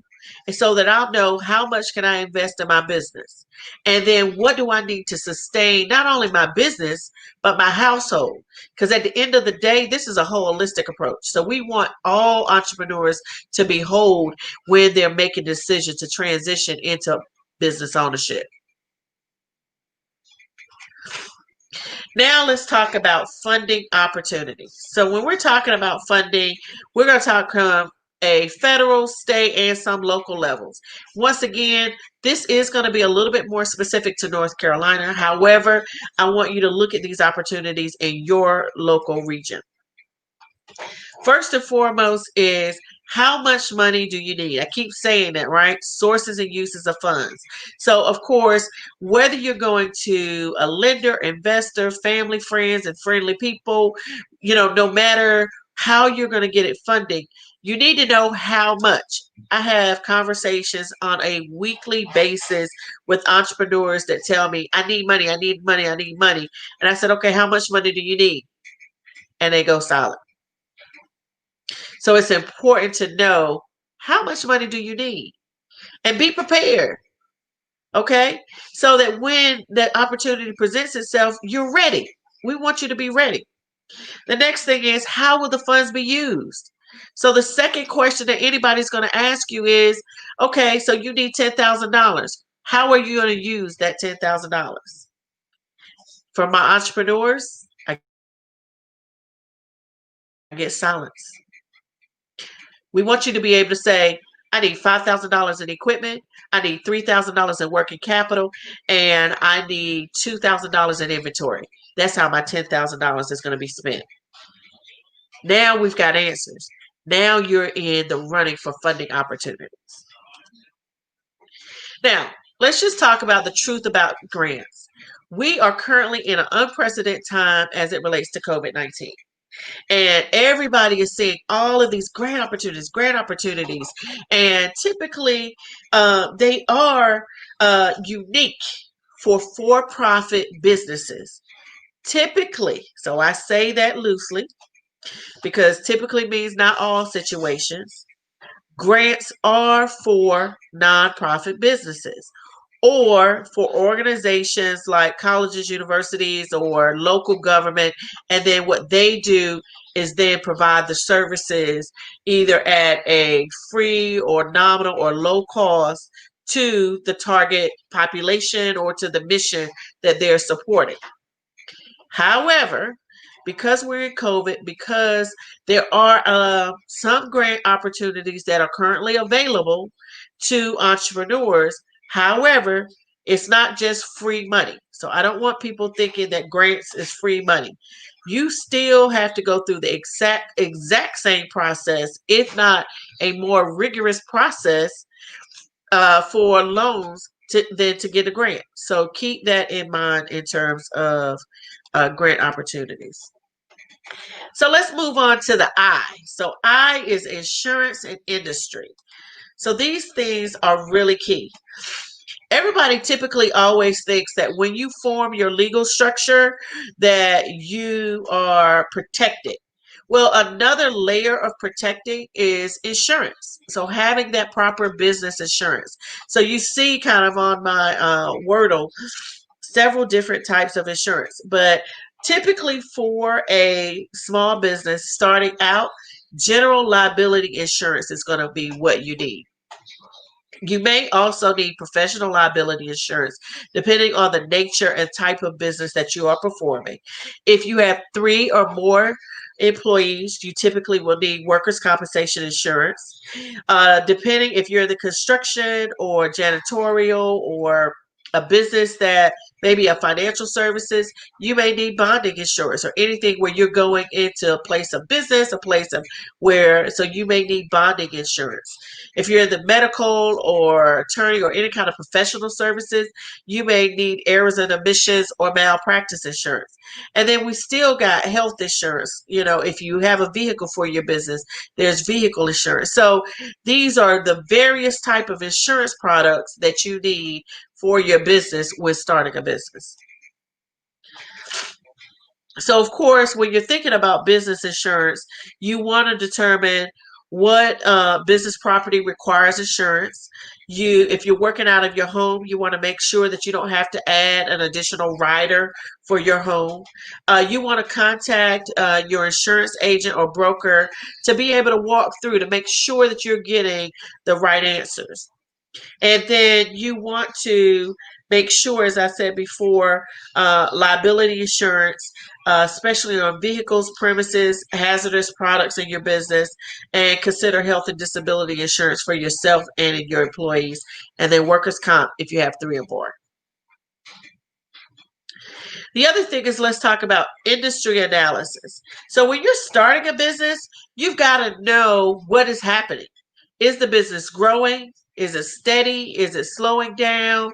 Are a lot more people going out of business? What is happening along with the industry? I'm sure a year ago, people did not think face mask would be a growing or increasing industry. Now we have face masks that are blinged out, face masks that have our colleges, sororities, our favorite sayings on them. I mean, who would have thought that this would be a growing industry? However, it is. Now, at some point, it may start steadying out or it may even decrease. But you want to be able to understand what those trends are for your business, and you want to be able to be prepared to change, pivot, or adapt to those change. The other thing is you've got to know who your competition is. You know, there used to be a saying where you say, keep your friends close, but your enemies closer. I'm not going to quite say the competition is like enemies, but you definitely want to keep them close. You definitely want to know what your enemies, what your competitors, competition, what your competitors are doing, how their business is doing, and what products, what keeps their customers, because it's all about customers' preference. The last thing about industry analysis that we'll talk about is understanding what your advantages and disadvantage over your competition. So once again, you've got to understand, are they marketing more on social media? Are they offering more specials or deals? Are they offering easy time or multiple ways to pay? What are they doing that is going to be helpful and beneficial?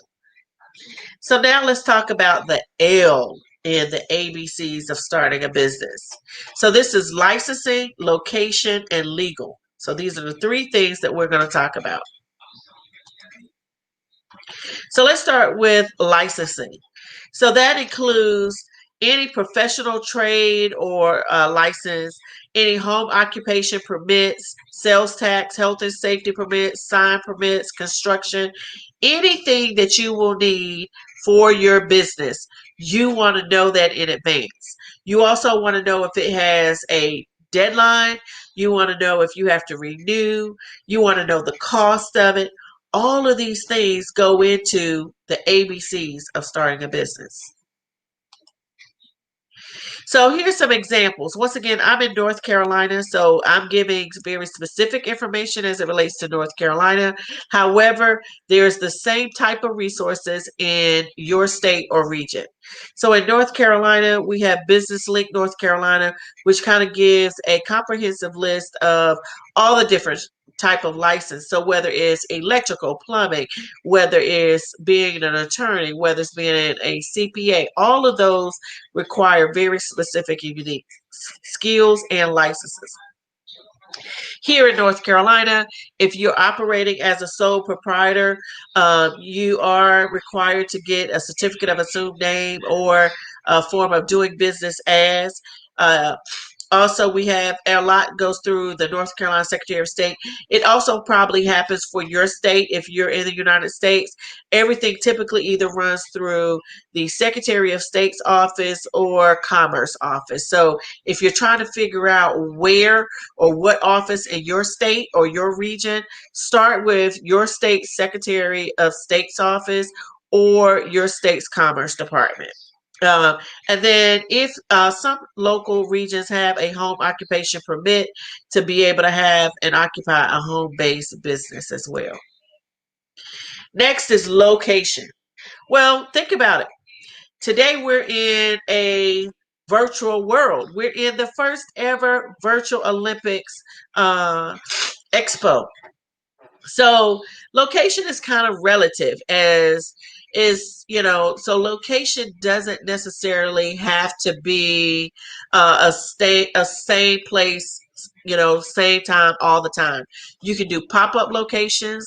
I actually just work with a business where the business comes to you. Work with several businesses actually where those businesses will come to you, set up and provide their service.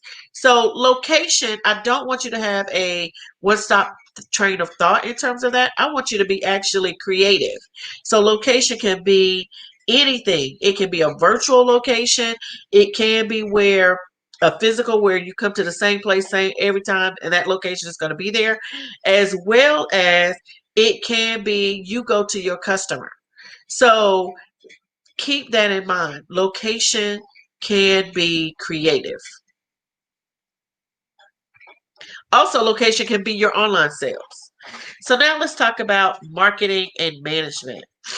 And as we talk about marketing and management, we are want to first talk about branding. So when you're starting a business, you want to think about what does that image say? Typically, I like to say you want to know what does that logo tell? What does those colors? Based upon what is your customers going to feel by seeing that? What story is that going to really tell? And then you want to transfer that over across all of your digital marketing and media platforms. So there's some great resources to be able to help create that. There are some freelance marketing professionals as well as freelance marketing sites like Fiverr and Upstart. There are some website resources that will help you do a lot of that, like GoDaddy, Wix, WordPress, Canva. I mean, they will help you create a whole just outstanding marketing and branding platform. Um, Also, there's online resources that will help you do it, like Shopify, Etsy, and those kind of things. eBay, they will help you with your marketing and branding. And then even locally, I've actually recently seen some of your large retailers like Staples and Office Depot. So, there's so many options and opportunities. You can get business cards from online from, Vistaprint, from all kinds of online resources for impact, imprint. So keep in mind, you just want to be consistent. You want to have it across all your branding platforms, and then you want to make sure that it tells your message and your story. Now you want to have a marketing plan. Who's your target customer? What problem are you trying to solve? So I do a lot with business canvases, and you'll see one in a little bit later in the presentation. However, it's one of those things where it's like, who's your customer? And I mean, really, who is your customer? Not just, oh, everybody's my customer. No, who is your customer? If you had to do a profile, or one of the things I like to say, if you had to do an avatar, if you had to do an avatar of who your customer is, who is your customer? What are their age range? What are their habits? What are their demographics? What are their psychographics?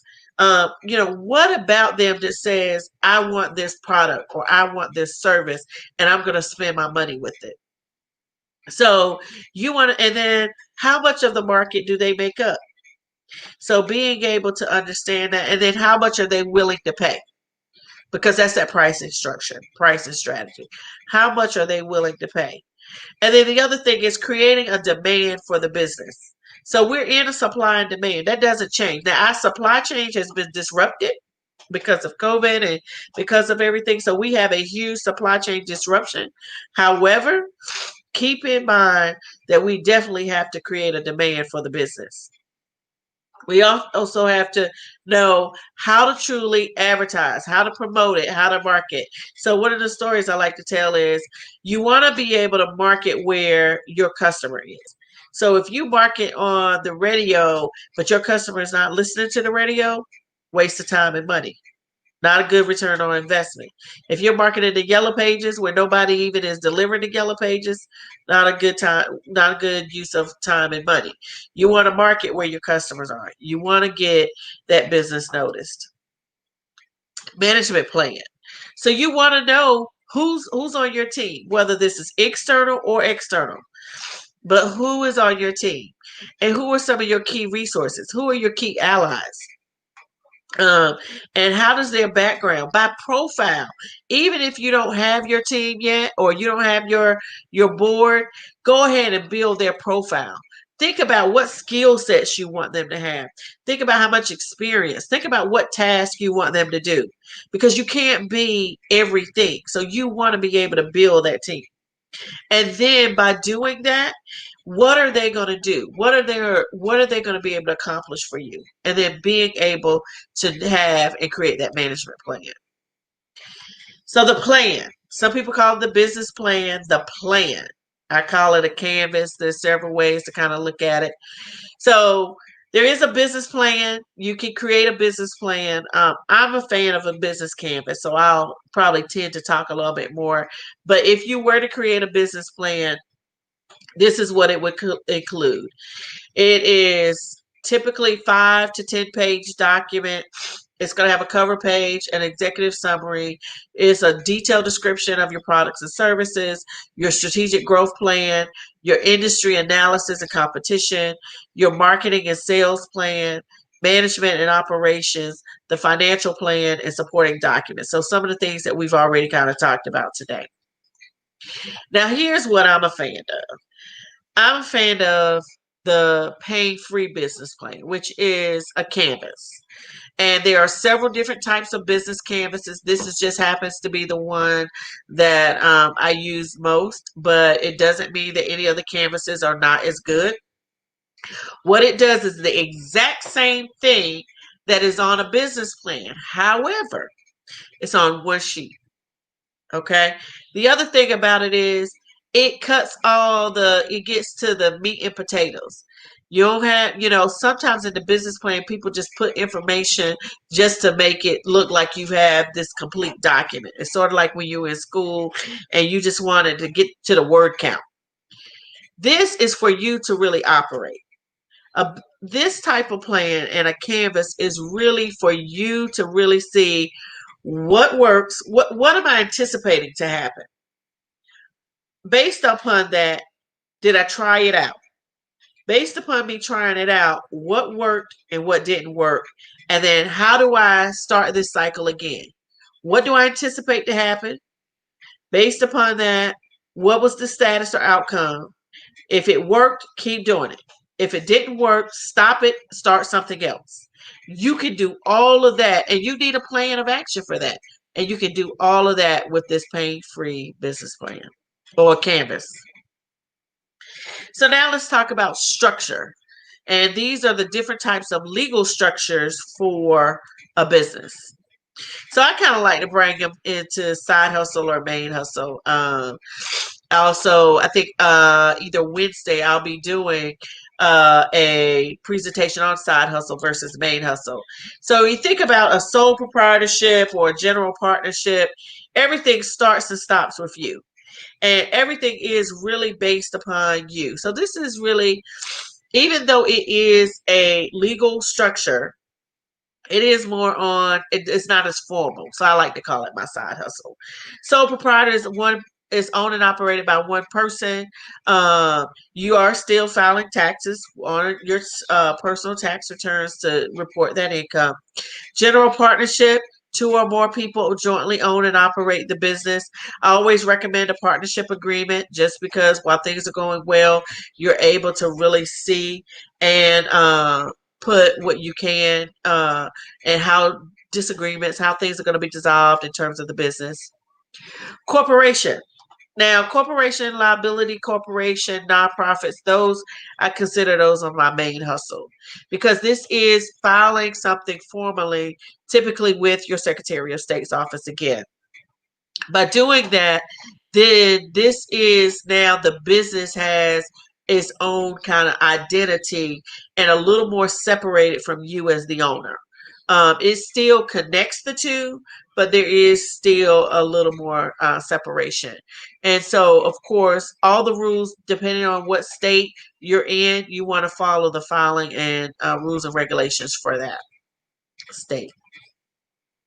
So, of course, this is very specific to North Carolina. So, if you're in North Carolina, you would file your sole proprietorship or your general partnership with your register of deeds. The cost is $26. If you're in North Carolina, you would file your corporation, limited liability company, and your nonprofit with the North Carolina Secretary of State.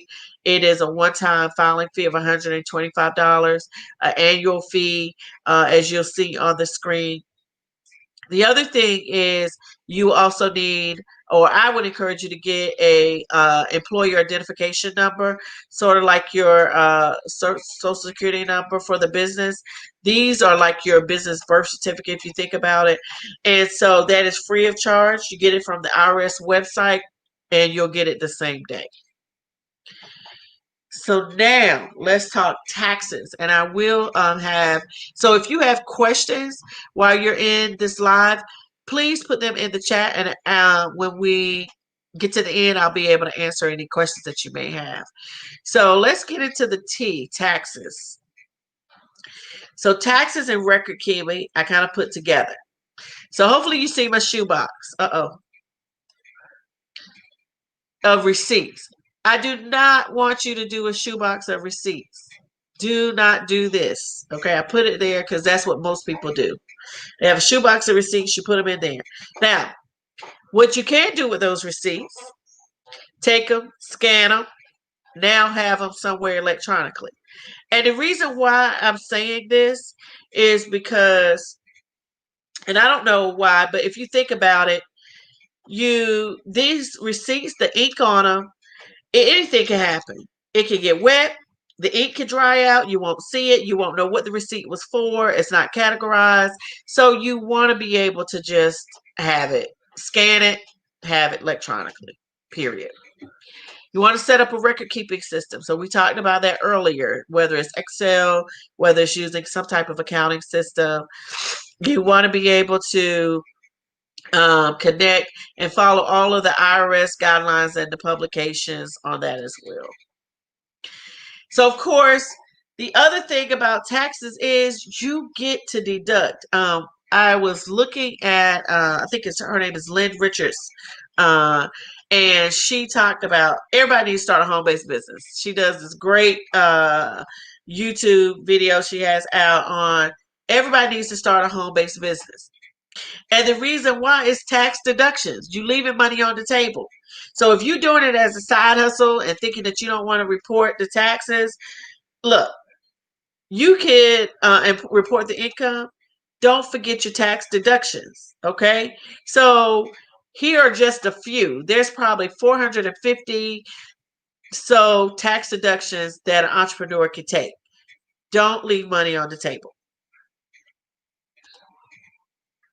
So I want to kind of recap and then leave time for question and answers, and then kind of maybe also go into any more details. But I want to leave time for talk about a couple additional things.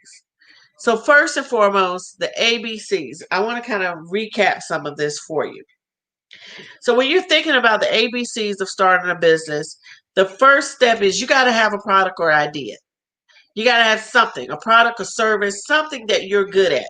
And it's based upon you and what your skill sets are. Don't go with just, oh, you know what? This is what they said. Someone else told you is what's good. You got to do it from in here because otherwise you're not going to be as successful.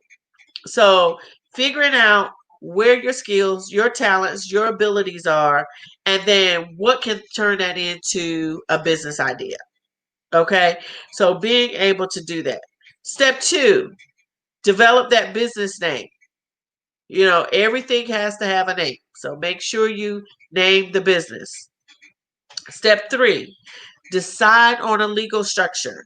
So once again, we talked about sole proprietorship, general partnership, incorporation, and there's an incorporation, S corp, and a C corp. So you can decide those are tax designations. So you want to just get with your tax preparer in terms of that.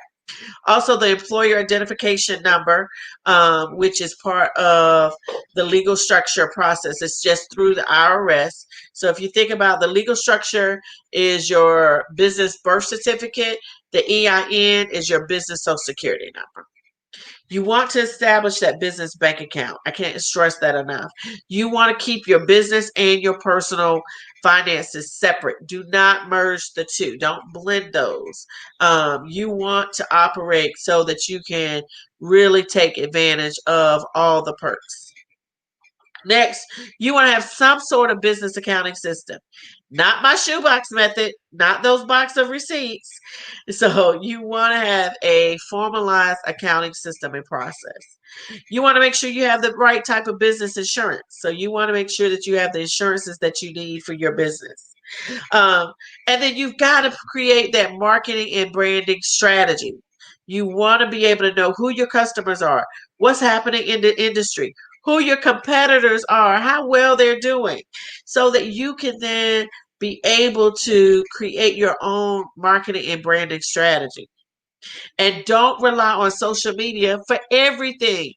Don't forget word of mouth. Don't forget, being at vendor fairs, being able to participate and active in the community. Don't suspect or think that social media is going to do everything.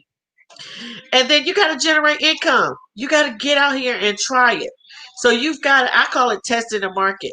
So you got to put some products out there, put some services that you're offering, put some pricing to it to make sure you're going to have a profit. However, you've got to generate income because if you don't generate income, it's not a business. So you got to think about it from that perspective as well. So I like to always I have this, and I did not create this acronym BAILS. I wish I did, but that I can't take credit for that. An attorney created it, and I just use it, and I kind of expanded upon it. But you want to have what we call a business bails of advisors.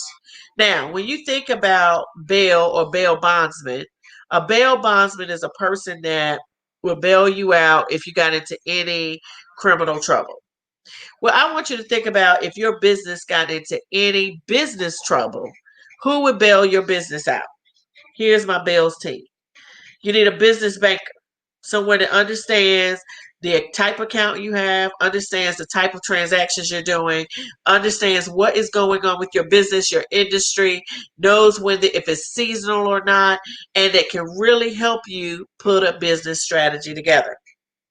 You need an accountant, CPA, or bookkeeper. Not all three, either or. However, they can help guide you on the financials. They can get you out of that shoebox. They can make sure that you have the right tax designation. They can make sure that you're taking all the tax deductions that are required and available to you by law. They can make sure that you're filing, whether it's quarterly taxes or yearly taxes. They can ensure that you are doing everything you need to do to retain the income and, the expenses that you need. An insurance agent. This person is going to help you with the other type of risk. If someone slips and falls, if someone says you provided bad service and they want to sue, there's other things that happen. Someone says that you stole from them while you were cleaning the house. Whatever it is, an insurance agent will make sure that you have the proper insurance to mitigate any risk. And then a lawyer, an attorney, they're going to review contracts. They're going to make sure that you have everything set up correctly. They're going to make sure that you're operating. They're going to make sure you're growing. They're going to be that protector of whatever you got. And my favorite is service providers, technical assistance people. These are organizations that are across the country that are funded by federal government entities to really help you review, start, expand, grow, think through, and work with you in terms of your business. So organizations like SCORE, organizations like the small business centers, organizations like the women's business centers, organizations like small business and development centers or small business technology development centers. These are resources, and I like to say they're prepaid. If you paid your tax dollars, state or federal level, guess what? You're paying for them already. Why not take advantage? They're very smart and talented people. So now I want to see if there are any questions for us that you may have. And I'm going to stop sharing real quick. All right. Do we have any comments or questions? Oh, I see priceless information. Great job. I like that. Uh, do we have anybody that is starting a business now and just say, I just want to know a couple of things? I mean, I want to be able to kind of really walk you through so that you can get this. So just know I am a fan of entrepreneurs. I am a fan of people owning and controlling their own destiny. And no matter what it is, I feel like I said before, I'm raising the next generation of entrepreneurs. I have two children of my own that I am teaching them how to be entrepreneurial. And that is as small as I laugh and I tell people all the time. I didn't know it. When slime was real big, my daughter, she had all this stuff and she made slime. She saw a niche. Evidently, the kids at school wanted slime, but they didn't want to make it. Their parents probably didn't even want them making it at home because it's messy. However, she made it, took it to school, sold it for 50 cents. I mean, there's all kinds of things. Entrepreneurship is not this thing that's out of reach. Is what do you do? What can you do? It's like solving problems. You find your pain point of where people are and who your customer is, and then you being able to solve it. So you're a solution. So that's the ABCs of really starting a business, is being a solution for entrepreneurs. So that's what we want to share. I love to be able to know.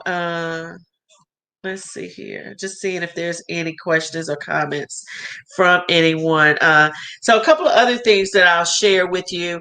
I know that people are from, like I said before, I'm in North Carolina. So the presentation that I shared with you is predominantly for North Carolina. However, keep in mind, no matter what city, state, or where you are, there's typically a Secretary of State's office, um, and you want to be able to connect with them because they have a ton of resources. Typically their websites will give you the same steps, what forms that you need to fill out. I will say I do like to do a beware of business scams, because there are some business scams that are out there. And a couple of business scams that I want you to be aware of is you don't want to pay somebody to do something that you can do. So for example, what I mean is you don't it, business search for your name. If you know what name you want to do, you don't have to pay someone to do that. You can go straight to the U.S. Patent and Trademark Office and being able to for them to actually, for yourself to search that name and to be able to see. So there are certain tips and things that you can do to save yourself money. So I think that's really key. And so I think that's really important for you to understand too, is looking at, and then keep in mind that you want to also connect with other entrepreneurs. I mean, that's the other thing that's really important. All right, so we've got a question. I'd love to be able to answer a couple of questions. So the first one I see is, what is the number one error you feel entrepreneurs make? The number one error I think entrepreneurs make is in terms of sources and uses of funds. One of the things I mentioned is they underestimate how much money they need, especially on products. I work a lot with entrepreneurs that may be trying to take a new product and they underestimate inventory. They underestimate the cost of inventory. They underestimate the shipping. They underestimate if it needs any additional labels or anything in that process, or the turnaround time for inventory, that what I call the inventory cycle. So by underestimating that, that means you also underestimate the amount of money you need. It may also underestimate the amount of equipment you need. So that's why I said the sources and uses of funds is so key and so important. And so it's really important that you, before you even think about how much you need, where you're going to go, figure out, one, what are my uses of funds? Is it going to be for equipment? Is it going to be for furniture fixtures? Is it going to be for inventory? And how much of that? Really understand that number. And how long can that inventory last me?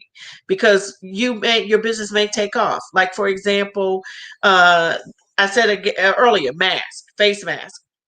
So I'm sure the production companies of face masks never even thought that that would be something we would end, where people are using face masks to match, I mean, events and clothes, and I mean, all kinds of things. I mean, so being able to uh, know, okay, how much inventory do I need? And then all the details that go under. So that's the number one error I feel like entrepreneurs make. The second thing that I feel like entrepreneurs make is how they are not really putting a plan together. And when I say that, you remember I showed you the the business plan canvas, doing just a one pager on who's my target customer, how do I find them, what's their pain point, what are my competition doing, and really being able to kind of look at that. So those are the top two things. Okay, thank you for letting me know this is good information and appropriate for startups, but also a good checklist. Yes, it's a good checklist for startups. Also, let's see. Here's a great one. Am I a fan of venture capital and or what is this? Patreon for entrepreneurs raising money, or should we something else? I don't know if I can see the full thing.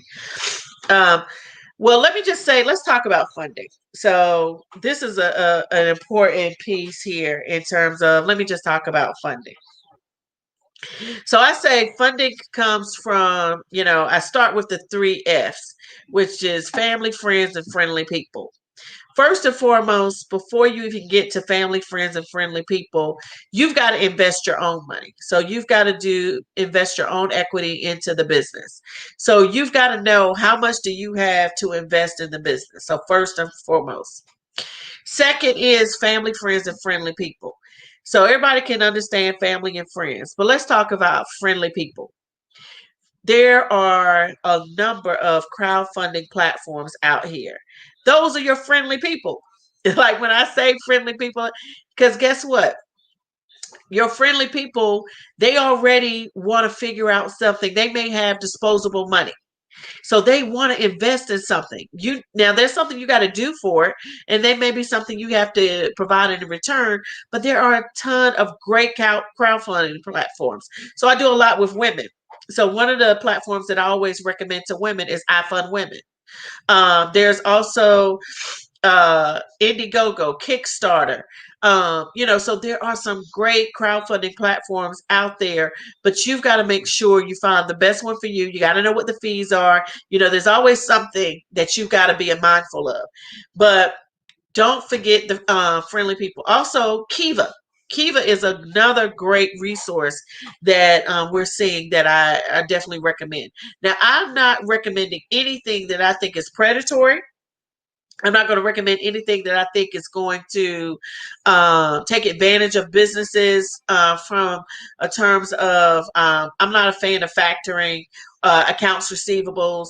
I'm not a fan of, so I'm not saying any of those things. I'm saying some reputable companies and organizations or platforms where you can get your business known and out there, and then being able to really market so that people want to invest. Okay, so that's the key thing in terms of that. The other thing with funding is there are some new venture capital funds, especially for minority businesses. So right now, there's a fund called the Fearless Fund. There's a fund called Collab Capital, Backstage Capital. These are funds for minority businesses. However, like with anything, you want to know what you have in terms of and in terms of what you're able to give up. So you may have to give up equity in terms of the business. So you want to be able to see and so you want to be able to mind that as well. So I think that's really cool. So just kind of keep that in mind.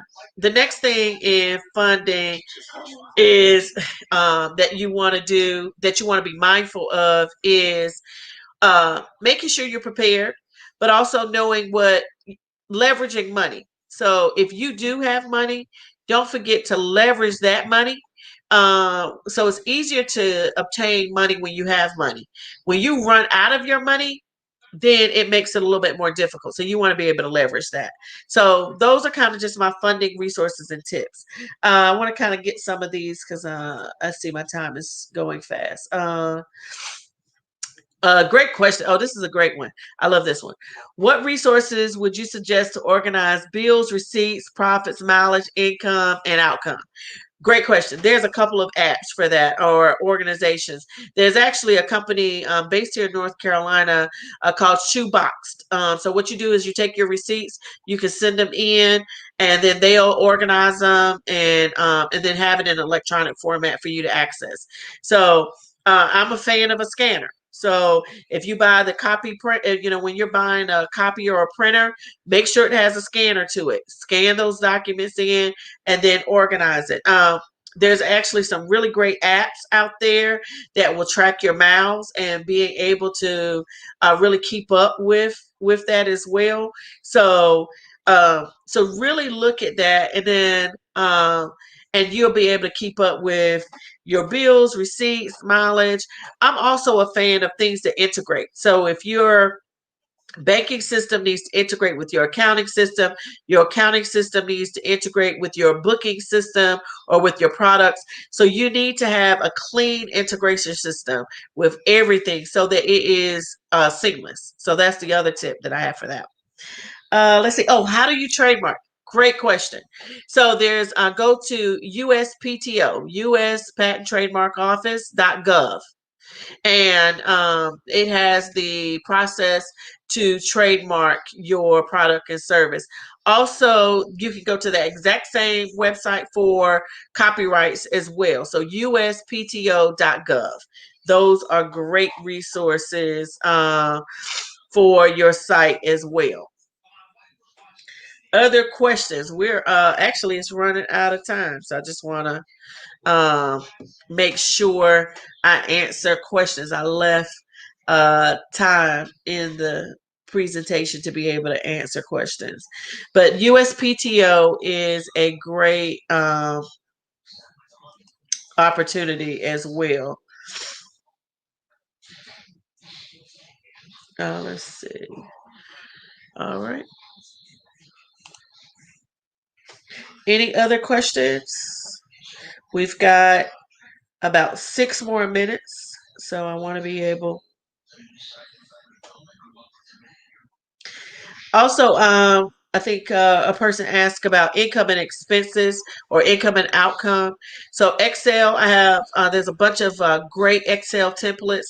If you go to score, SCORE .org website, they actually have a really great template. That's one that I send and use um, to the clients or entrepreneurs that I work with. Also, SBA.gov actually has some financial templates as well that I use and send to entrepreneurs. They have the formulas already in there, so they're already kind of pre-populated as well. So, so those are also what I share as well. Let's see. Thank you. Oh, you're welcome. Welcome. Let's see. Any other information? Oh, great question. Do I suggest joining local business organizations? Yes, I do. So I am a fan of networking with other entrepreneurs and being around other like-minded people. Because keep in mind, sometimes being an entrepreneur is a little lonely, right? It can be, especially if you don't have a good support system. So as much as you can, being in a network of other entrepreneurs to share ideas, to be able to really kind of work through or to say, okay, well, what accountant are you using? What systems are you putting in play? You know, that's going to be so key. So there's Black Chamber of Commerces that are throughout the country uh, that are really good. Of course, looking at the Chamber of Commerce's, and sometimes their being a member offers different benefits. So you also want to know what benefits. So, for example, one of the Chamber of Commerce is here in North Carolina. You get access to affordable health care by being a small business owner. There are certain benefits to being a member that you get access to. You get access to marketing opportunities. So to be able to get your business spotlighted. So you get access to networking opportunities. So those are also really good. There's also great women business networks. And then keep in mind, because I see a lot of you are on Facebook. Oh my goodness, there's so many great Facebook groups. And so I've heard a lot from entrepreneurs that if there's very industry specific, they're part of those Facebook groups and they're sharing technology, they're sharing things and across the country. So not just in North Carolina where I'm located, I mean across the country. So they're sharing great information about um, what's happening with the industry, what type of software, what kind of banking system, where they see successes, what type of tools they're using or equipment. You know, all of those things are really key. And all of those things are essential when you're talking about um, really local business organizations and joining. So being able to look at that, look at what the benefits are, being able to take advantage of some of those by being a member, what is that going to give you? And let me just say, you want to be around diverse group of people. So I mentioned kind of the Black Chamber of Commerce's. I mentioned women business organizations, but you want to be around some diverse group of people that will help you and help invest in even mentoring you. So being able to look at that, there's another organization that's really good called Micro Mentor, and so where you can put what your challenge or problem is for your business, and you can look at mentors and being mentored across from anyone across the country. So being able to do that connection is really key and essential as well. All righty. Well, I think my time is coming to an end. I'll just share. One, I just want to thank you. I want to thank the Black Business Expo. I'll share my contact of how you can reach me real quick. I am on all social media platforms. My website is Infinity Bridges with the S. Facebook at Infinity Bridges Inc. Instagram Infinity Bridges Inc. as well, and then Twitter Infinity Bridges. And you can always email me at infinitybridgesinc at gmail.com. If you are interested in booking a consultation with me, you can do that through Calendly at calendly.com/L be Gaddy. If you do that, just put in other where it says how did you refer or what was recommended, and then put in Black Business Expo, and I'll give a free 30-minute consultation. So for anyone that wants a one-on-one.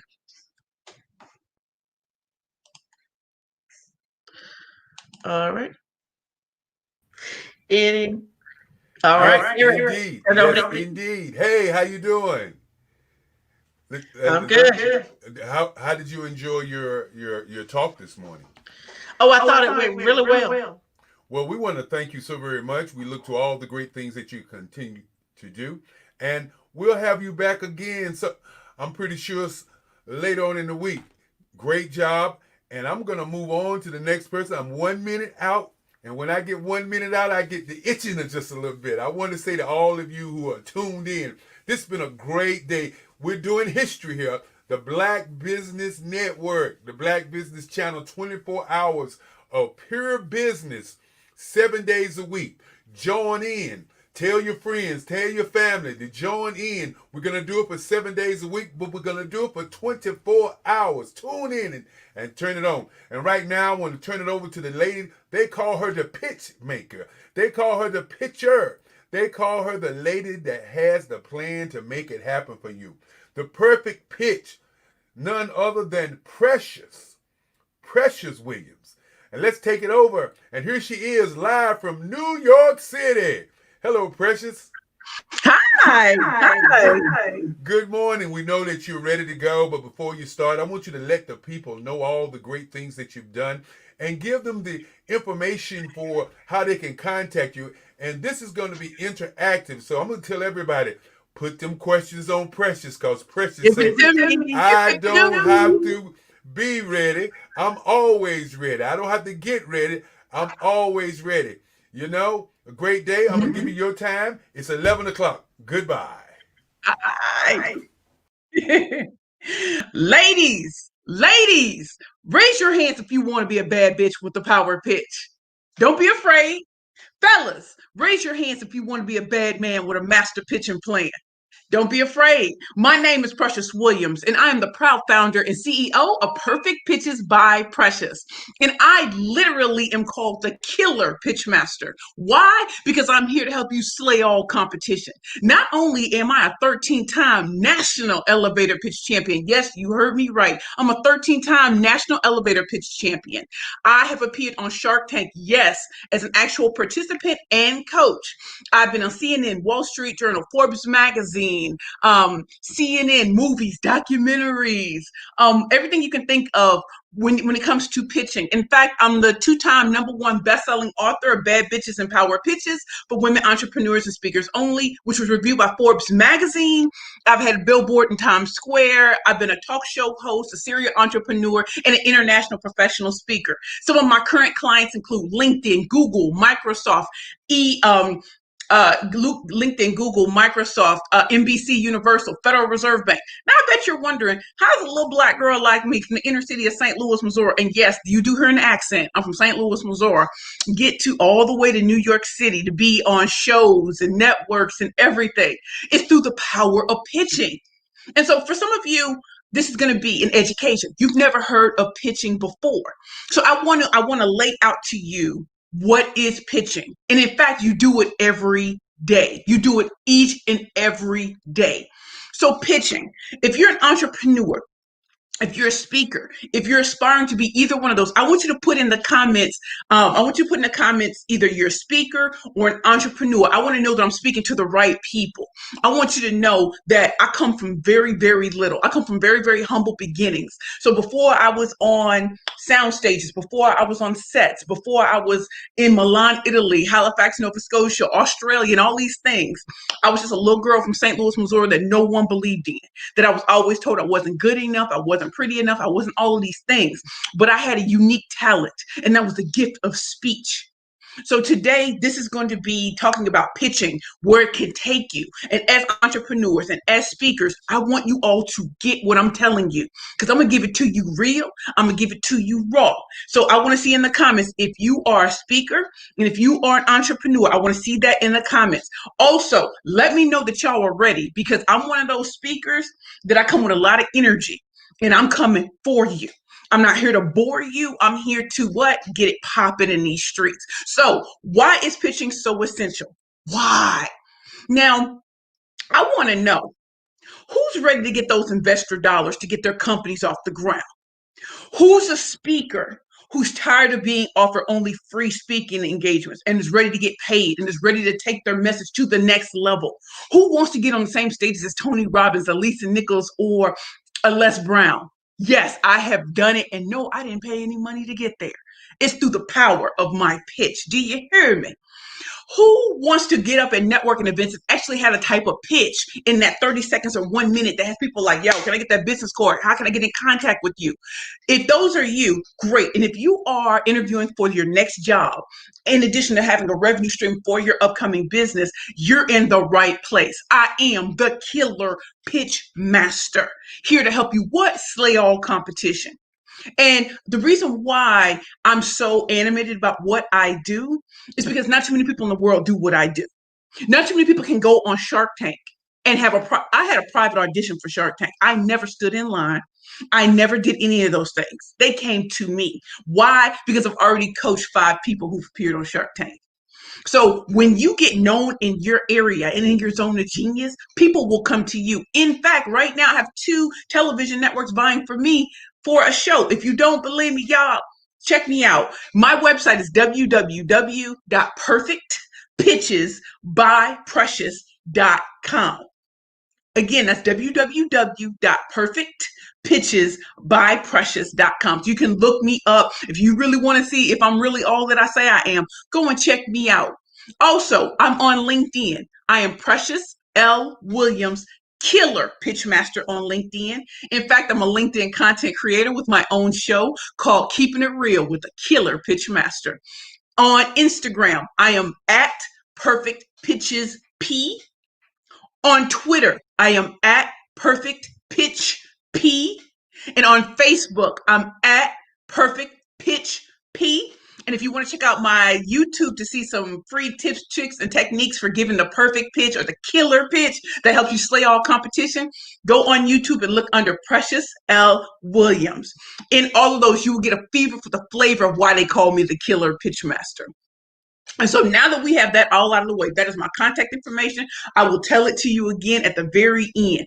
I want to know who's ready for me to go in about pitching. I want to see ready in the comments. I want to see ready, because I'm not moving forward until I see ready. This is interactive. I am not a lecturer. I'm ready to go in. Come see why Spelman College, Morehouse College, George Washington University, some of the top colleges and universities in the country seek me out to teach on pitching. Why does the Federal Reserve Bank think I'm great? Why does NBC Universal think I'm great? Because I am the killer pitch master. I'm here to help you create your own lane as a speaker, as an entrepreneur, as both, or just getting yourself out there to get more visibility. This is our time, y'all. Let's get it popping. I want to see ready. Okay, I see some ready. Okay, I see some ready. So let's get it popping, y'all. Let's get it popping. So what is pitching? Pitching, in a nutshell, is a brief introduction into who you are, your business, your brand, your book, your products or services. Just a brief, short introduction. Think of it like a plate of food, right? Give them that juicy morsel, not a bite, not a taste, a juicy morsel of more to come. So think about it. Let me give you an example of an elevator pitch part of my elevator pitch that got me on Shark Tank. If y'all ready to hear the elevator pitch that got part of my elevator pitch that got me on Shark Tank, put in the comments Shark Tank, because I'm about to show y'all what a juicy morsel tastes like. Get them ready, get them hungry, get them like, I want to go to the next meeting with her. I want to have a phone conversation with her. I want to meet with her. I want to continue this conversation. That's what you want a pitch to do. It is not giving everything. It's not giving the whole plate. You can wait to another meeting for that. But when it comes to getting them, you want them excited. You want them excited for you. You want them anxious, like genuine, so anxious. So meet me at 11:30. I love it when you're talking precious, cause I'm so anxious. So think about that, y'all. Think about that. So anyway, I see my peeps. Y'all showing up Shark Tank. Let me give it to you. Ladies, ladies, it's Valentine's Day. And you finally met the man of your dreams. You know what time it is. It's time to find some sexy, sexy, sexy lingerie to set the mood off nicely. But you weigh over 200 pounds. What's a big girl in the city supposed to do? Well, if you're anything like me, then you went to Victoria's Secret and you found out that they don't even make a bra in your size. So then you went to Ashley Stewart and Lane Bryant, and you didn't really like the selection. Finally, as a last resort, you went to Macy's, where your choices were black, beige, and white. Again, what's a big girl supposed to do? Well, that's why I created Curvy Girls Lingerie. At Curvy Girls Lingerie, with the ultimate shopping experience for full-figure divas and plus-size fashionistas. And let me make this clear. There are over 40 million women size 14 or larger in the United States just like me, and we all want pretty underwear. It's just too bad the most mainstream lingerie companies don't create any products for women my size. So that's why we created Curvy Girls Lingerie. So again, I know what you're thinking. Where them dollars at? Where them dollars at? In our first 6 months of operation, we crossed six figures. How did we do that? We did that with our innovative website. We then created our own direct sales home party model, which took our stylists from around the country, and they started having home parties, introducing our brand to their network. And then we started doing our own tours every quarter to different cities to introduce our lingerie to people who had never seen it before. So people who couldn't get into Victoria's Secret, who were tired of wearing moo-moos and stuff like that, could now have red hot, sexy, and fresh lingerie that was created for them. And if you do not believe me, I started my company when I was 327 pounds. I was called too fat, too black, and I didn't have no one would ever put a woman like me on television. Sharks, you've already proved them wrong. I'm here. And let me tell you this, it's more than just me. We want red hot, sexy, and stylish and fresh lingerie just like everybody else. And again, my name is Precious Williams. The name of my company is Curvy Girls Lingerie. Thank you. So that was part of it. That was part of it. That was part of it. That was part of the award-winning pitch that got me on the Shark Tank. So what did you hear? You heard a story. I was 327 pounds when I started my company. So many people said no one would ever buy from a fat black woman. Let me tell you something, y'all. I proved that it could be done. My first elevator pitch got me on MSNBC's MSNBC show called Your Business with JJ Ramberg. My second elevator pitch got me $500,000, which I did not know is I had negative $400 in my bank account when I started my company. So for some of you who are sitting here thinking it could never happen to you, I thought the same thing. My friends, my family, and everybody told me I would never be on television. I did this before Lizzo. I did this before Ashley Graham on the cover of Sports Illustrated. This was 2011. And I proved that I could. And how did I do it? Through the power of pitching. I truly had negative $400 in my bank account. I'm a former attorney, and I stopped being an attorney to focus on this business. I was dating a very famous Hollywood actor who is now deceased. And get that in your mind, y'all. For some of y'all who were curvy like me, I was dating a very famous Hollywood actor. He may no longer be with us, but he was the inspiration for Curvy Girls Lingerie. And I couldn't find anything in my size, anything, no matter where I went. And I live in New York City. I went to every lingerie store in Manhattan, Brooklyn, and even the Bronx. Couldn't find anything that would show me off the right way. So instead of just talking about it, I created it. And then people kept saying, no one's ever going to buy. So even though I had negative $400 in my bank account, how do you change a no-win situation? You rewrite the rules. How did I rewrite the rules? I did not pay attention to those who had never done it. I didn't pay attention to those who were too afraid to get up and start their own business. I had to trust that the vision that God put in me made me unstoppable. And I went to an event where there was media there. I put on my best Calvin Klein dress, 3 pairs of shapewear, and I walked in like the female MacGyver business that I am, like the killer pitch master that I am. And I walked up to the producers and I pitched not knowing what to do. And that got me on a national television. So to all of y'all who are sitting here thinking it can't happen, I'm here to tell you that it can. And it did for me. Not only that, once I was on MSNBC's Your Business with JJ Ramberg, it led me to entering pitch competitions. So for some of you who are listening who are entrepreneurs, there are pitch competitions where you can pitch your business and give an elevator pitch and get money. You can get investments. You can get resources to help you get your business out there. That $500,000, I then won another $150,000 in 13 winning pitch competitions. So I got $650,000 to really kick my business off. And truly, I'm Black on both sides.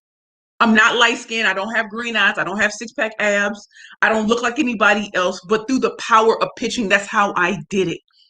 So, what is pitching? Remember, a brief, juicy morsel of more to come. You want to whet their appetite. You want them to be excited about you. What is so special about this fat Black chick that can make us believe that there are women who look just like her who want pretty underwear? Why have we never served this market before? Why have we never paid attention? Because no one brought it to our attention before. I did it. That's what happened. So think about this. When you're creating a pitch, and some of y'all, I'm gonna break down what a basic pitch looks like, what a killer pitch looks like. But I really want you all to know that these things are so real. And that's how I got on CNN. That's how I got in the Wall Street Journal. That's how I got into I auditioned for a movie and got in. I was a lead role in the movie Leap, where we were traveling with the Sir Richard Bransons, the Jack Canfield's Chicken Soup for the Soul. I lived in Santa Monica, California, on Ocean Avenue, and taped in a glass mansion in Malibu. Flew to Milan, Italy, with the movers and shakers in fashion. When I tell you my story is incredible, it's because I never gave up. So I want to know in the comments, has this inspired you? What dream, what entrepreneurial dream have you been sitting on? It's time to go pitch it. So in the comments, I want to know, do y'all want to know more about pitching? I want y'all to put in the comments more pitching, because I'm about to go in on y'all. I'm about to go in. But I want to make sure that I'm talking to the right people, okay? I want to make sure I'm talking to the right people. And as you all are starting to write, and I want to make sure that you all can see me and that there's no problems with everything. Okay, just make sure. Okay, and so number 2, why is pitching needed? It's needed for visibility. It's needed to get you out there. It's needed to make sure that your company is counted. It's needed to make sure that people even know that you exist. That's why you pitch. A pitch isn't something that you just do orally. You can do it in written form. I've gotten onto shows by pitching in LinkedIn messages. Let me tell you something. Pitching is life.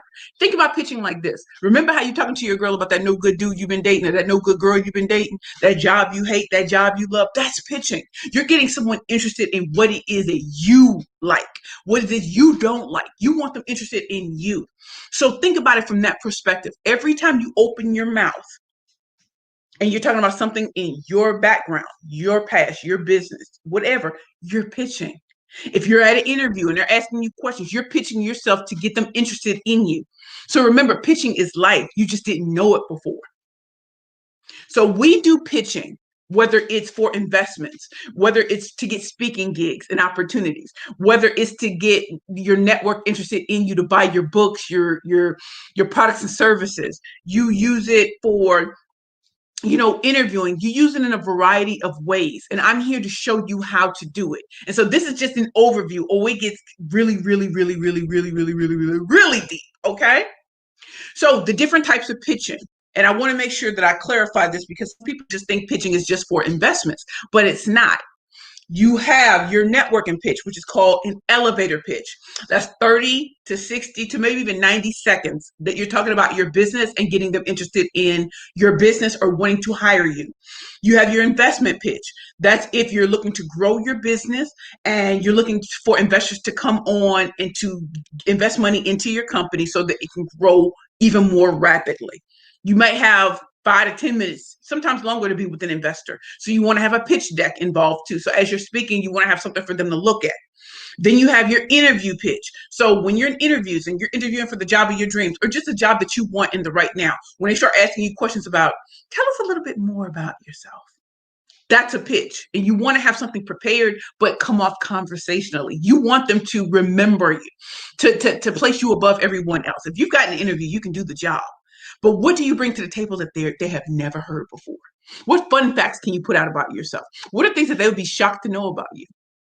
Then you have your speaker pitch. There's so many speakers on here who don't know how to really pitch themselves to speaking engagements. Some of you think that if you just apply, that's it. But how are you applying? What are you putting into it? What are you putting into it? And then you want to make sure that in each one of your pitches, that you're standing out. You want people interested in you, learning more about you, your business, your brand, your book, your product or service. You want them interested.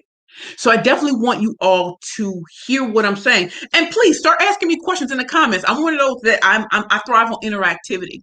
I'm not a lecturer, so come with the questions. I just want to go through some of the things that I think most people don't know about pitching in general, okay? And again, my name is Precious Williams, and I am the #Killer Pitch Master, and I'm here today to tell you all things about pitching and how it helps you get your business out there, to get your speaking career out there, to get that job of your dreams, to network with the best, to get on the grandest stages of them all. I want to make sure that you all are hearing me and that, we are all learning together, okay? And I am proud to be here as the Killer Pitch Master, a 13-time national elevator pitch champion who has also appeared on Shark Tank.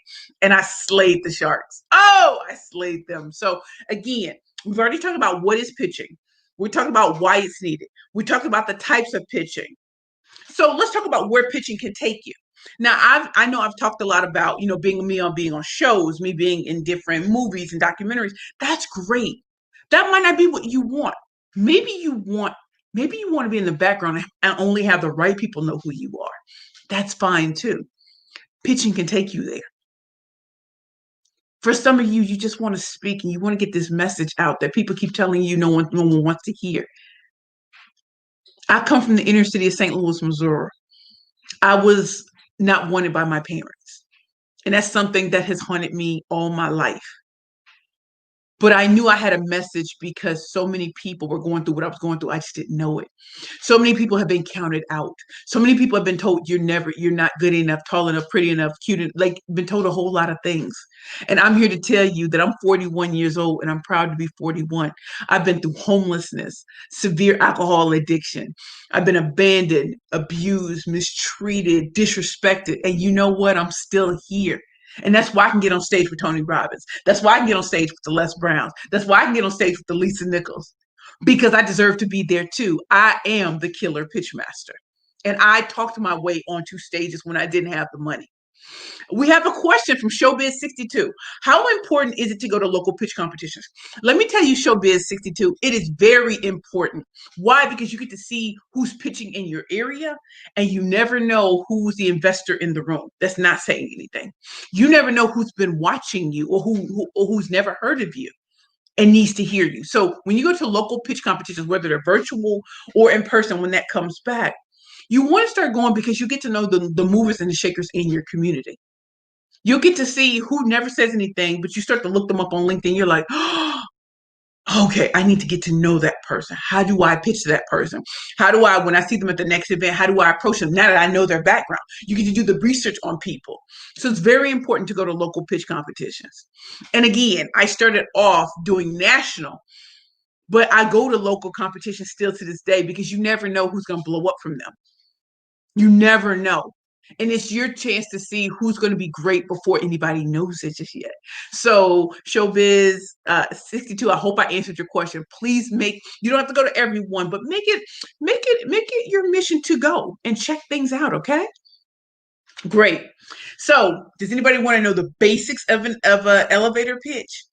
So a lot of people really don't understand the essence of pitching, right? So now that you know what is pitching, why is it needed, the different types, and where pitching can take you, how do you structure a pitch? How do you structure it in such a way that people know that you are pitching and that they should pay attention to you? So let's go through the basics of an elevator pitch. Let's go through the basics. Number one, this is the basics of a pitch. Number one, who are you? What's your name? You want to make sure people know your name. Number two, what do you do? Are you a graphic designer? Are you a forensic psychologist? Are you a writer, an author? Are you whatever you are? You want to make sure that's clear in your pitch. You really, really want to make sure that's clear. So, who are you? What's your name? What do you do? Number 3, who do you really serve? Who's your target market? Who do you really work with? Do you work with women of a certain age? Do you work with millennials? Do you work with kids? Do you work with big corporations? Do you specialize in small businesses? All of these are clear. All of these are clear. You want to make that clear in a basic pitch. Remember, who are you? What's your name? What do you do? Who do you serve? Like, who's really your target market? And then what is your secret sauce? What do you do different that no one else does, right? What do you do that nobody else does? And number 5, have a powerful call to action. What do you want them to do after they hear you speak? What do you want them to do after they hear you speak? So simply, let's say I'm going to give a basic pitch. This is just to give an illustration. And I see you, Maxine, and I see you, Showbiz 62. I will answer your question shortly. Hold on, I have to sneeze.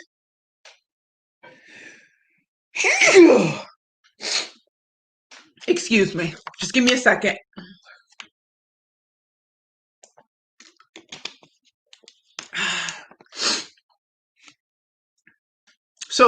Hi, my name is Precious Williams, and I am the Killer Pitch Master. I create killer elevator media, investor, and speaker pitches for people who are looking to get out there, get more visibility, get investments into their companies, and looking to stand out in a crowded marketplace. I currently serve successful women entrepreneurs, corporate executives, and speakers. And you can go to my website, which is www.perfectpitchesbyprecious.com, and you can sign up for my free quiz, which will teach you how to start creating the perfect pitch for you.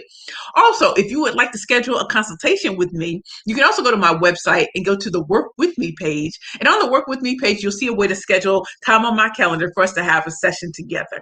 I thank you so much. My name is Precious Williams. The name of my company is Perfect Pitches by Precious. Thank you.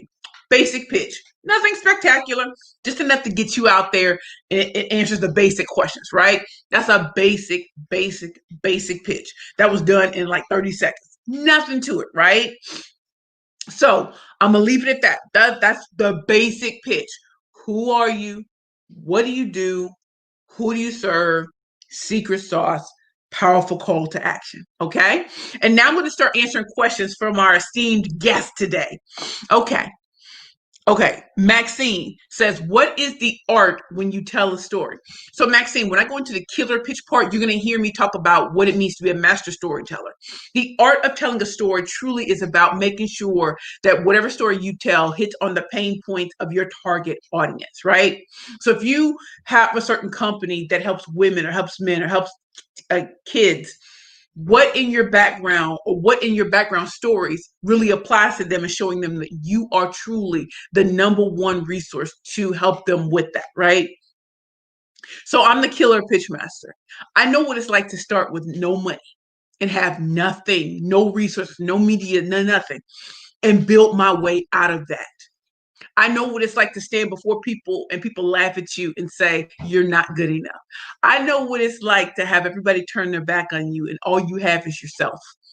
And you got to keep going and trust that the God in you is greater than everyone else in the world. Right.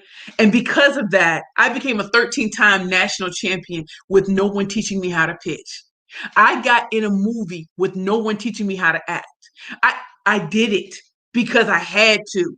You know what I mean? So when you're telling a story, the art of telling a story is making sure that whatever story you're telling is appropriate for that particular audience or for the particular members in the audience that it is meant to impact, right? So it's about, and I'm going to talk more about storytelling when I get into what a killer pitch looks like. So just give me a little time, okay, Maxine? We're going to get back to that. But there is an art to telling a story, okay? Showbiz 62 says, are sites like LinkedIn and Alignable good for pitching and networking? What's the best way to approach people on these platforms? So for me, I'm on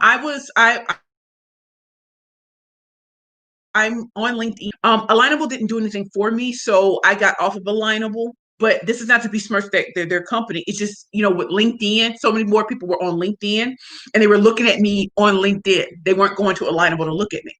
So when you're putting together your LinkedIn profile, you have to create the profile so that it attracts who you really want it to attract, right? So most people will go on LinkedIn and just put their resume, not understanding that your resume isn't, that's cute. That's a great way to start. But what is the reason why people hire you? What is the reason why people want to work with you? You want to start addressing it from that standpoint, not just a resume. People can look at your resume all day long when you send it in. I don't care about that. When you're looking, when you have your, your bio section and the about section, that's your time to really introduce yourself to your target market. It's not a time just to recite your resume. So when you think about it from that perspective, it's storytelling at its finest, right? So when you go and look at my about page, it tells you about why I'm hired in the first place. I'm hired to help you slay all competition through powerful pitch, communication, coaching, training, and consulting. It tells you about how I became a champion speaker. It tells you about the clients that I work with. You don't get that on a resume. Why do I get hired in the first place? It's very different from saying I worked here. I've been an entrepreneur since 2011. So what have I learned since 2011 as an entrepreneur, as an international professional speaker, as a corporate trainer? I want to show you why I am hired, not where I worked. So think about it from that perspective. And when you reach out to people on LinkedIn, it's not to just say buy my stuff, it's to show them why it's important to get to know you. So I get a lot of people who pitch to me on LinkedIn all the time. And I usually just move past it because you're not having a conversation with me. You're just telling me, oh, I can get you leads. That's not what I need. So it doesn't matter to me. I'm not looking for leads. I get enough of those already on my own. So what do you offer that no one else offers in the unique way that you do it? Utilize LinkedIn and these other social media outlets to first build up your content, to show why somebody would want to work with you. But if all you're doing is just saying, buy my stuff, buy my stuff, buy my stuff, you're not going to get a response from people because people could care less. So think about that. How do we build relationships first? So you might be like, well, I need money. Yeah, but you also need relationships in order to build up your money. And if all you can look at people is as money, then it's going to be hard. These people you see who've done it, they had to start building relationships. They had to start getting in the know. They had to start giving out content that made them look like the number one resource in their industry. When I started on LinkedIn years ago, I didn't approach people to say buy myself. I said, can we, I'd love to talk to you for 10 to 15 minutes and get to know you more. And I also put in there, not a sales call, because some people are just like, for me, I don't get on the phone with a lot of people because I'm not here for sales calls all day long. I'm not here for it. I'm not. I don't need most of the services that people try to offer me. I'm not a normal entrepreneur. I'm not begging for clients. I'm not begging for customers. I'm not. That already comes to me. I'm looking to go even higher than where I am right now. And if you've never been to where I already am, then there's no reason for you and I to ever hop on the phone. So what can you offer that's different, okay? So really, really think about that. Really, really, really, really, really think about that.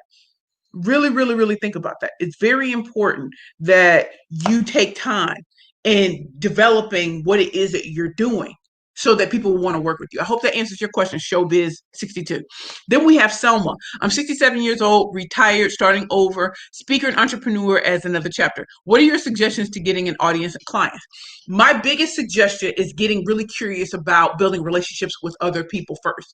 It also is getting into different networking groups that really are helpful, not just to say I'm a member of BNI, not just to say I'm a member of this, but really take it to the next level. You want to be around people who can build you up, can refer you and things like that. And you won't know that until you're in there for a few weeks and just to see and just to test it out. I'm a part of networking groups that I show up consistently for.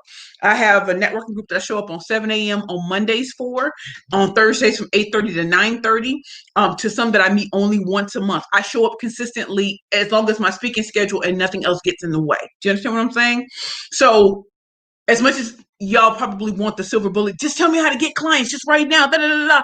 My thing to you is, until you make yourself visible and known to people, until you get out there and show people what you have to offer, you'll just be throwing things against the dartboard.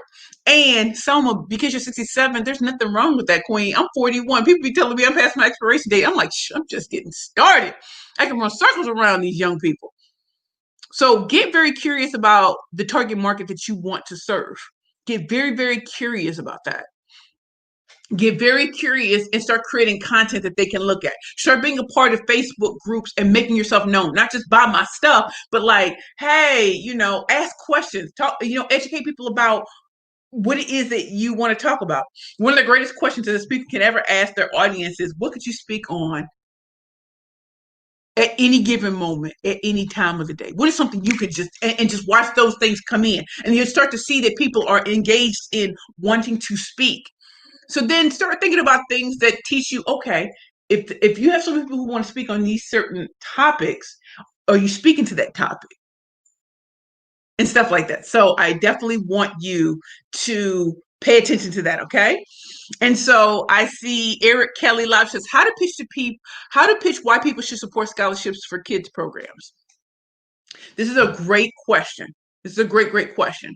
One of the things that I often say, and thank you, Eric Kelly, for asking that question. One of the things, and I don't just drop pitches just on the drop of a dime, but let me just say this. When it comes to scholarships, and I'm a scholarship recipient, I got a full scholarship to Spelman College, a full scholarship to Georgetown University Law Center, and a full scholarship to Rutgers School of Law. Yes, I'm a 3-time scholarship recipient, plus I'm the first recipient of the Bill and Melinda Gates Millennium Scholarship way back in 1999 and 2000. So, of course, to me, I know the value of why people should give money to scholarships.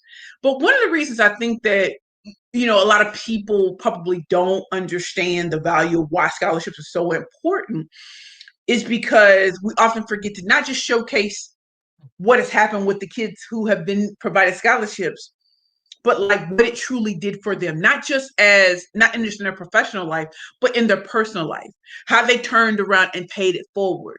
What does a scholarship actually provide? You know what I mean? Not just education, but it may provide room and board. It may give them the opportunity to get out of poverty. It may provide them with opportunities to actually be the first in their family to do something incredible. So many of us, like when I think about scholarships for our young people, are you offering scholarships in different fields, or is it math? Is it STEM? Is it in the creative? Is it in the humanities? What type of scholarships are they for? What target market are you really trying to go after to get this scholarship money? Because once you establish who the target market truly is, and not what you think it is, what you've done the gap analysis in, you'll be able to craft what are the things that these donors will be interested in giving money to when it pertains to this particular scholarship, right? Is it for people of color? Is it for women? Is it for people in sciences? Is it in the humanities? Is it for a field that is just developing? So there's so many things that go into pitching. It's not just you just write it down and it's done. It's constantly changing form and stuff like that. So these are the type of questions that when I'm meeting with a client that I really, really want to know. And then this goes into how I start researching to create the perfect pitch for that particular organization that's trying to raise money so that people will donate for scholarships to these kids. And also, what is the return on investment for when you give money, for when a donor gives money? You might think, oh, well, they have the satisfaction of knowing that it went to a scholarship recipient. Well, do you take them through the process? Do you take them through the process of, is the young person sending updates every year? Are they writing to the donors and saying, thank you? Like, be more than just saying, hey, you just get the satisfaction of knowing that you gave money to a kid. No, take them through the process. In fact, one of the biggest things that I do, even though I'm a killer pitch master, is I love writing these 1 to 3 month updates to my VIPs in my network. In fact, just yesterday, I sent out a VIP email letting my most important people know this is what's been happening with me in the last month since we last spoke. My book, Bad Bitches and Power Pitches, just won a national award. My book was reviewed positively by Publishers Weekly. I am the 2020 recipient of the Maverick Award for Women in International Award for Women in Business. I'm winning the Inspiration of the Year Award from Savvy Ladies. I've done this and that. The reason why you want to do that is because it shows that there's progress being made. So, Eric, I hope that answers your question. There's so much more that goes into it, but just a great overview, because it can't just be provide for kids who need scholarship assistance. People have been doing that already.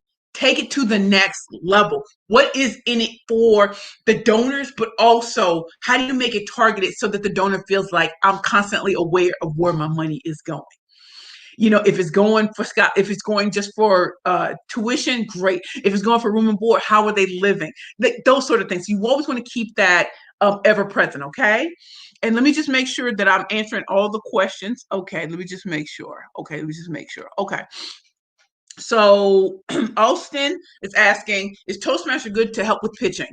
To be quite honest with you, Austin, I've only been to one Toastmasters meeting, and I won the Table Talk Award. But I'm a self-taught speaker, and I'm a self-taught killer pitch master. So I can't really speak to whether they teach on pitching or not. I know I specialize in pitching, and I'm one of the only people in the United States to do it. So I think Toastmasters is known for public speaking, and they're known for teaching you how to get great at giving different types of presentations. Pitching is a different type of skill altogether. It's part of speaking, but it's a unique flavor of speaking. So if you want to learn more about, pitching in general, please check out my YouTube under Precious L. Williams. Please check out my website. I offer free tips, tricks, and techniques to help you get started. And you'll get to see the difference between what I do and what Toastmasters does. This is not to besmirch Toastmasters. I just don't have a frame of reference to really give you guidance on that. I can only tell you from experience that people who go to Toastmasters are really looking for presentation skills and to do communication skills. Pitching is different from that. Okay, Austin, I hope I answered your question. Okay, and then Veronica Hardy said, yes, it is so important to pour into young people's lives. Yes. And so here's what I want to talk about next. Y'all want to take it to the next level with killer pitching. So we've already done basic. We've already gotten the basics together. Who wants to know about killer, how to slay all competition with a killer pitch? I want you to put in the comments killer, and then I will and then I'll get into some killer tips, tricks, and techniques to help you move forward. Okay. And so until I start seeing those come in, I'm just going to sit here and just be excited, because you all are coming with such great questions. You're coming with such great things that you're coming to me with. And I really want you to know how much I appreciate you all for having me here today. I love teaching, training, and everything like that. Okay. I love what we're doing. Okay. But okay, I'm saying killer. All right, let's do killer and slay. Let's get it popping. Okay, y'all. So we've already gone through the basics of a pitch: who you are, what you do, who you serve, your secret sauce, and which really goes into your target market too, and have a powerful call to action. So when we get into killer techniques, number one, you have to be thank you, Veronica. You have to be a master storyteller. And if you notice, if you've been here with me all this time, you've heard two different pitches. You heard about being a bad bitch with the power pitch, which goes into my book, Bad Bitches and Power Pitches for Women Entrepreneurs and Speakers Only, which is all about teaching women, especially women between the ages of 35 to 59, how to harness the power of authenticity, transparency, and the different branding personas that one must use in order to pitch and slay all competition. So you have to be a master storyteller, right? So each one of us has stories for our lives, different stories. And some of those stories are very relatable to what other people are going through right now. We're going through a pandemic, an economic downturn, social unrest, and now the elections are over. There's so much we've gone through in 2020. How can you, in your stories, address the pain points of your audience? Most people are struggling with, how do I get clients? How do I get customers? How do I pivot in a time like this? How do I gain visibility? Look into your story resource in over your life and show them how you were able to do it in your life, right? Give them a flavor of that you've been there And you've done that, right? So think about that, okay? Think about that. So y'all may not have known this, but 3 years ago, I almost took my life actually almost 4 years ago, on January 22nd, 2017, on my 38th birthday, I almost took my life because I felt my life was over. I had just gone through the love of my life died. My business partner and I were constantly fighting. I had finished Shark Tank, and a great of an experience as it was, my business partner and I were constantly fighting. Like, there's so much going on, and I just kind of lost my will to live. My love was gone. And I just went into a deep depression and almost drank myself to death. And obviously I'm here because my cousin saved my life. But when I woke up, the reality of the situation hit me. I was broke. I lost my home, everything. I lost family, friends, all these people that you think are there for you when you're all the way up.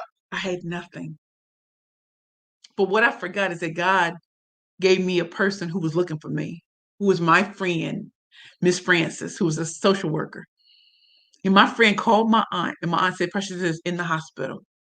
My friend, who's a social worker in New York, got the hospital to pay that bill, which was over 6 figures. They put me on a bus back to New York. I went into crisis respite, and then I went into the Bowery Mission Women's Center. I was homeless, y'all. I went to the Bowery Mission Women's Center for almost 2 years. I wasn't speaking.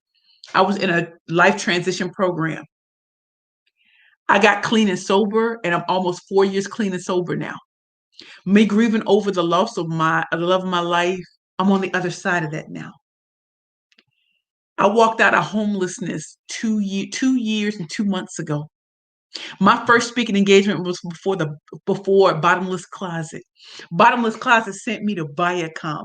Viacom sent me where? I went from having no speaking engagements because I was in a program for 2 years getting my life together, to speaking at Viacom, to speaking at Microsoft, to speaking at all these places that people swore up and down I would never do again.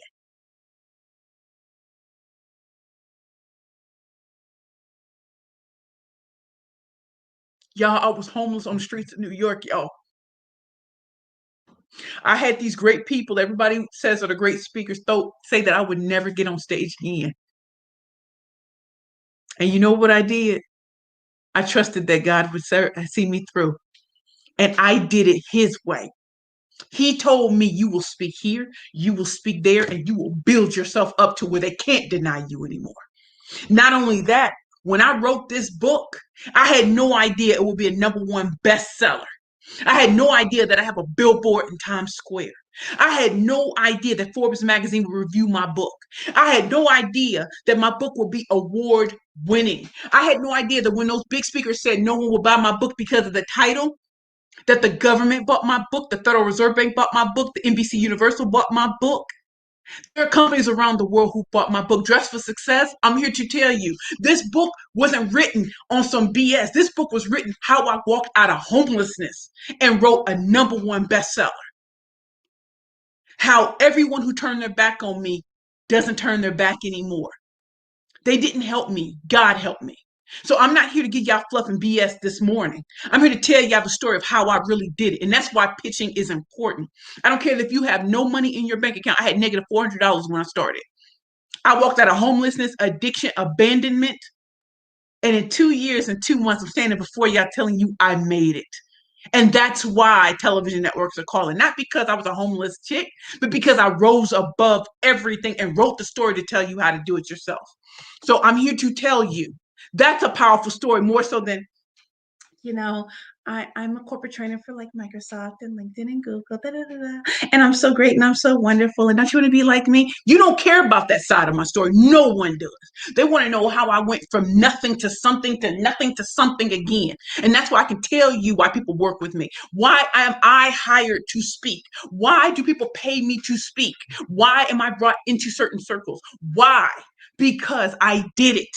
I did it when people slammed the door in my face. I did it when people said I wasn't good enough. I did it when I had no hair on my head and I cut all my hair off. I did it when I've been clean and sober almost 4 years, y'all.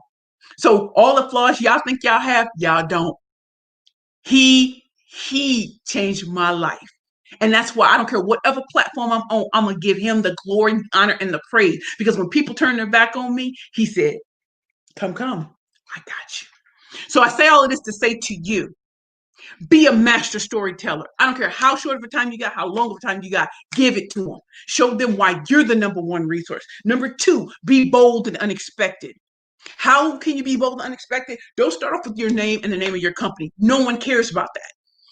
Why don't you start off with a quote, a startling statistic, a question?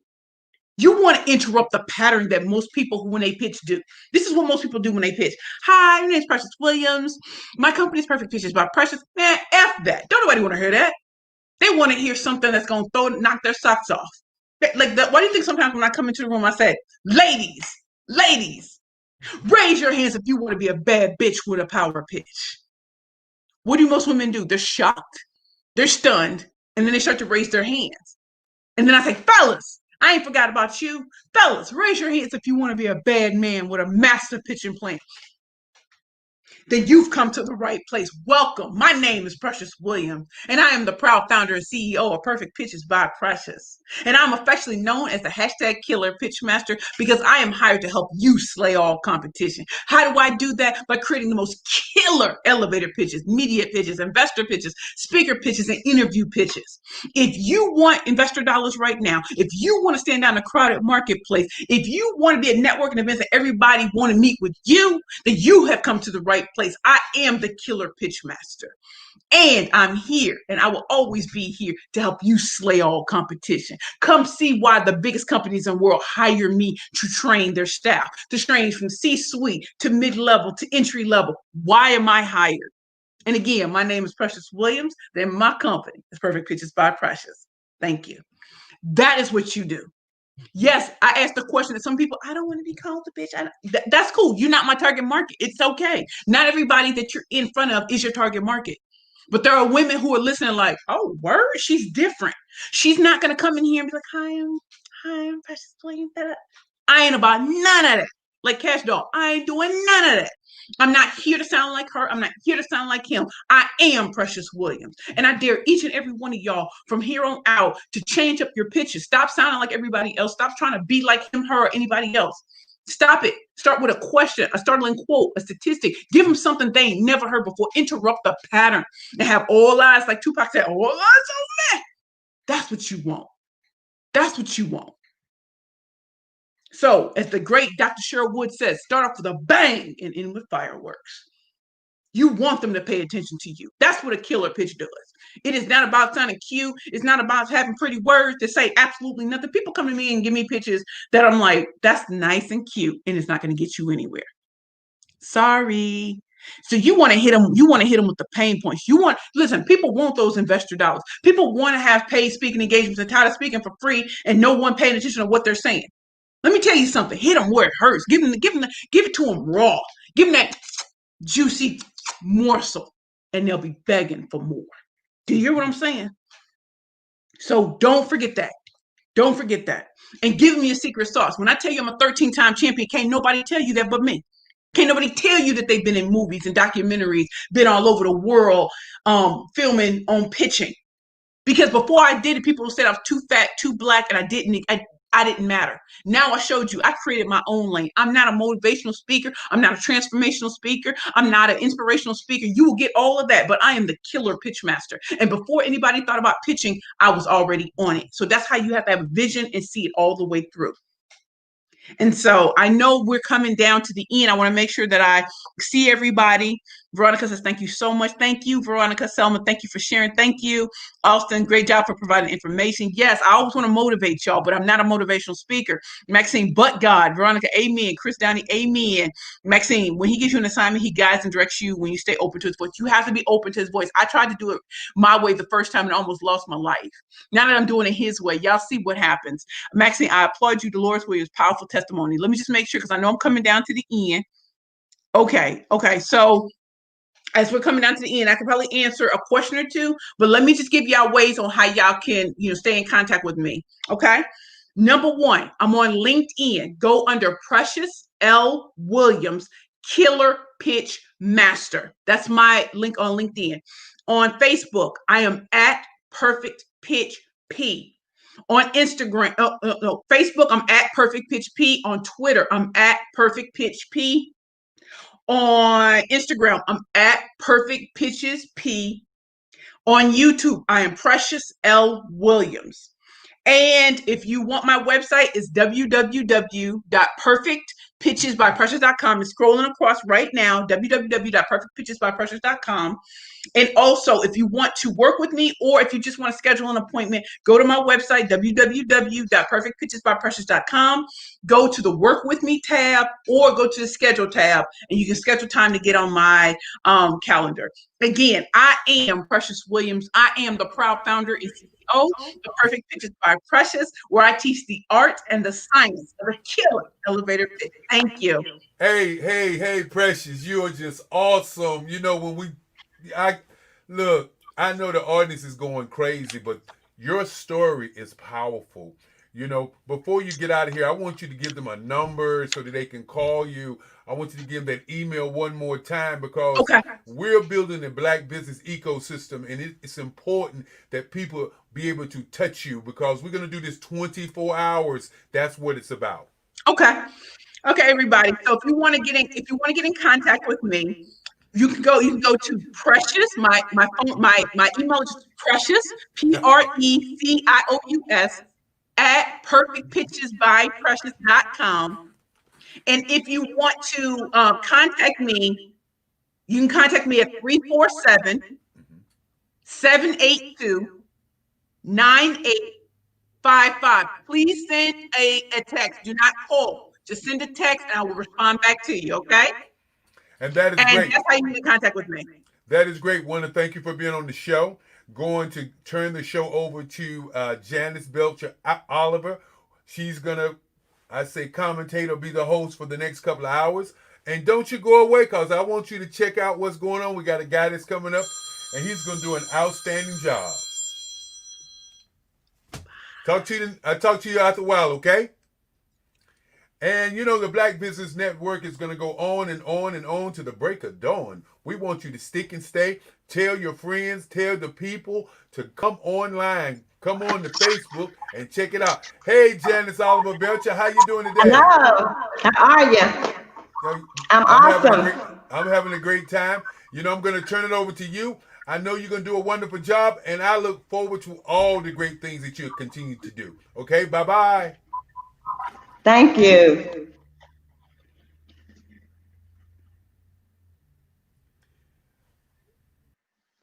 Are we ready? I'm set. Welcome, hello, welcome to Black Business Expo, one of the largest business showcases in the history of Black America, right here in North Carolina. I'm Janice Oliver Belcher, founder of New Beginnings Christian Center Outreach and Created for Greatness Youth Development. I'm elated to be one of the Black business ambassadors. I'm going to be hosting, doing my part to support this wonderful foundation along with Dr. Eric Kelly III. I want to just share that we are going to be streaming live 24 hours. Did I say 24? Yep, 24 hours. We will be streaming live for the next 6 days, where you'll be able to get the ammo you need to propel your business to the next level. We have some of the most dynamic, phenomenal, interesting trainers, those that are going to give you what you need. All you need to do is listen. And guess what? It's free. In Mary Kay, we say, if it's free, it's for me.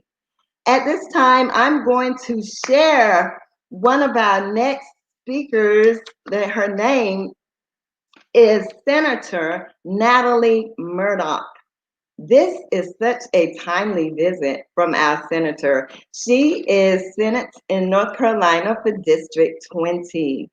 I want to bring her on at this time. I don't know if you all are ready. We're ready to get her here. Ms. Murdoch, Senator Murdoch, are you here? While we're waiting for her to get on, we just want to ask if you have any questions or concerns, things going on with the expo, information, just put it in the chat box. Any questions you might have from some of our presenters, please let them know they're open and ready and willing. I just want to say for an expo like this, how important and vital it is to have your support. Just you being here. Even if you decide that you're going to be a part of this expo next year, do let Eric know, because he's always looking for phenomenal trainers and speakers, people that are willing to give back to the industry. In this industry, we need so much support, not just your dollars. We do need those. If you have those to give, we're definitely open. The word of God says money answers all things. And definitely when you think about and consider scholarships, all that goes with that, the asking and sharing and helping our young people to grow and to be the best that they can be, we need support. Our business with the youth, or the foundation's business with the youth, is always thinking about tomorrow and how do we make those young people rise to the occasion? How do you prepare them for success? When we look at where we are today, even in America, it's so vital that we have mentors in place, that we have people that understand that we are nothing without the youth. So if you're thinking about supporting something, please remember the Black Business Expo. We're as good as what our support make us to be. Eric has worked with this business expo. He's given it so many years of his time. You cannot imagine how much goes into this, what it takes to bring on such an event. Remember now, even in the days of COVID-19 has press everyone to sort of like an olive being pressed. But I say to everyone that COVID-19 has not been all bad. Think about the things that you learned to do that ordinarily you would not know how to do. Think about the creativity that's coming out of us as entrepreneurs, that we're learning how to go on the web and learning how to do virtual, learning all the things that are going to help us be better, even post-COVID. So let's think about growing, and instead of looking at the negative parts of it, think about the growth that we're going to gain from this season. Also, I would say press the share button. If you have friends or not, if you're on Facebook, wherever you are, that I was saying friends are not on Facebook, find a way that you can bring them into this training, because we have, excuse me, some of the most phenomenal trainers, and they're giving of themselves. They're just so willing to give of themselves, to give whatever they need to help you. I have to pause for a moment if you would allow me to do that.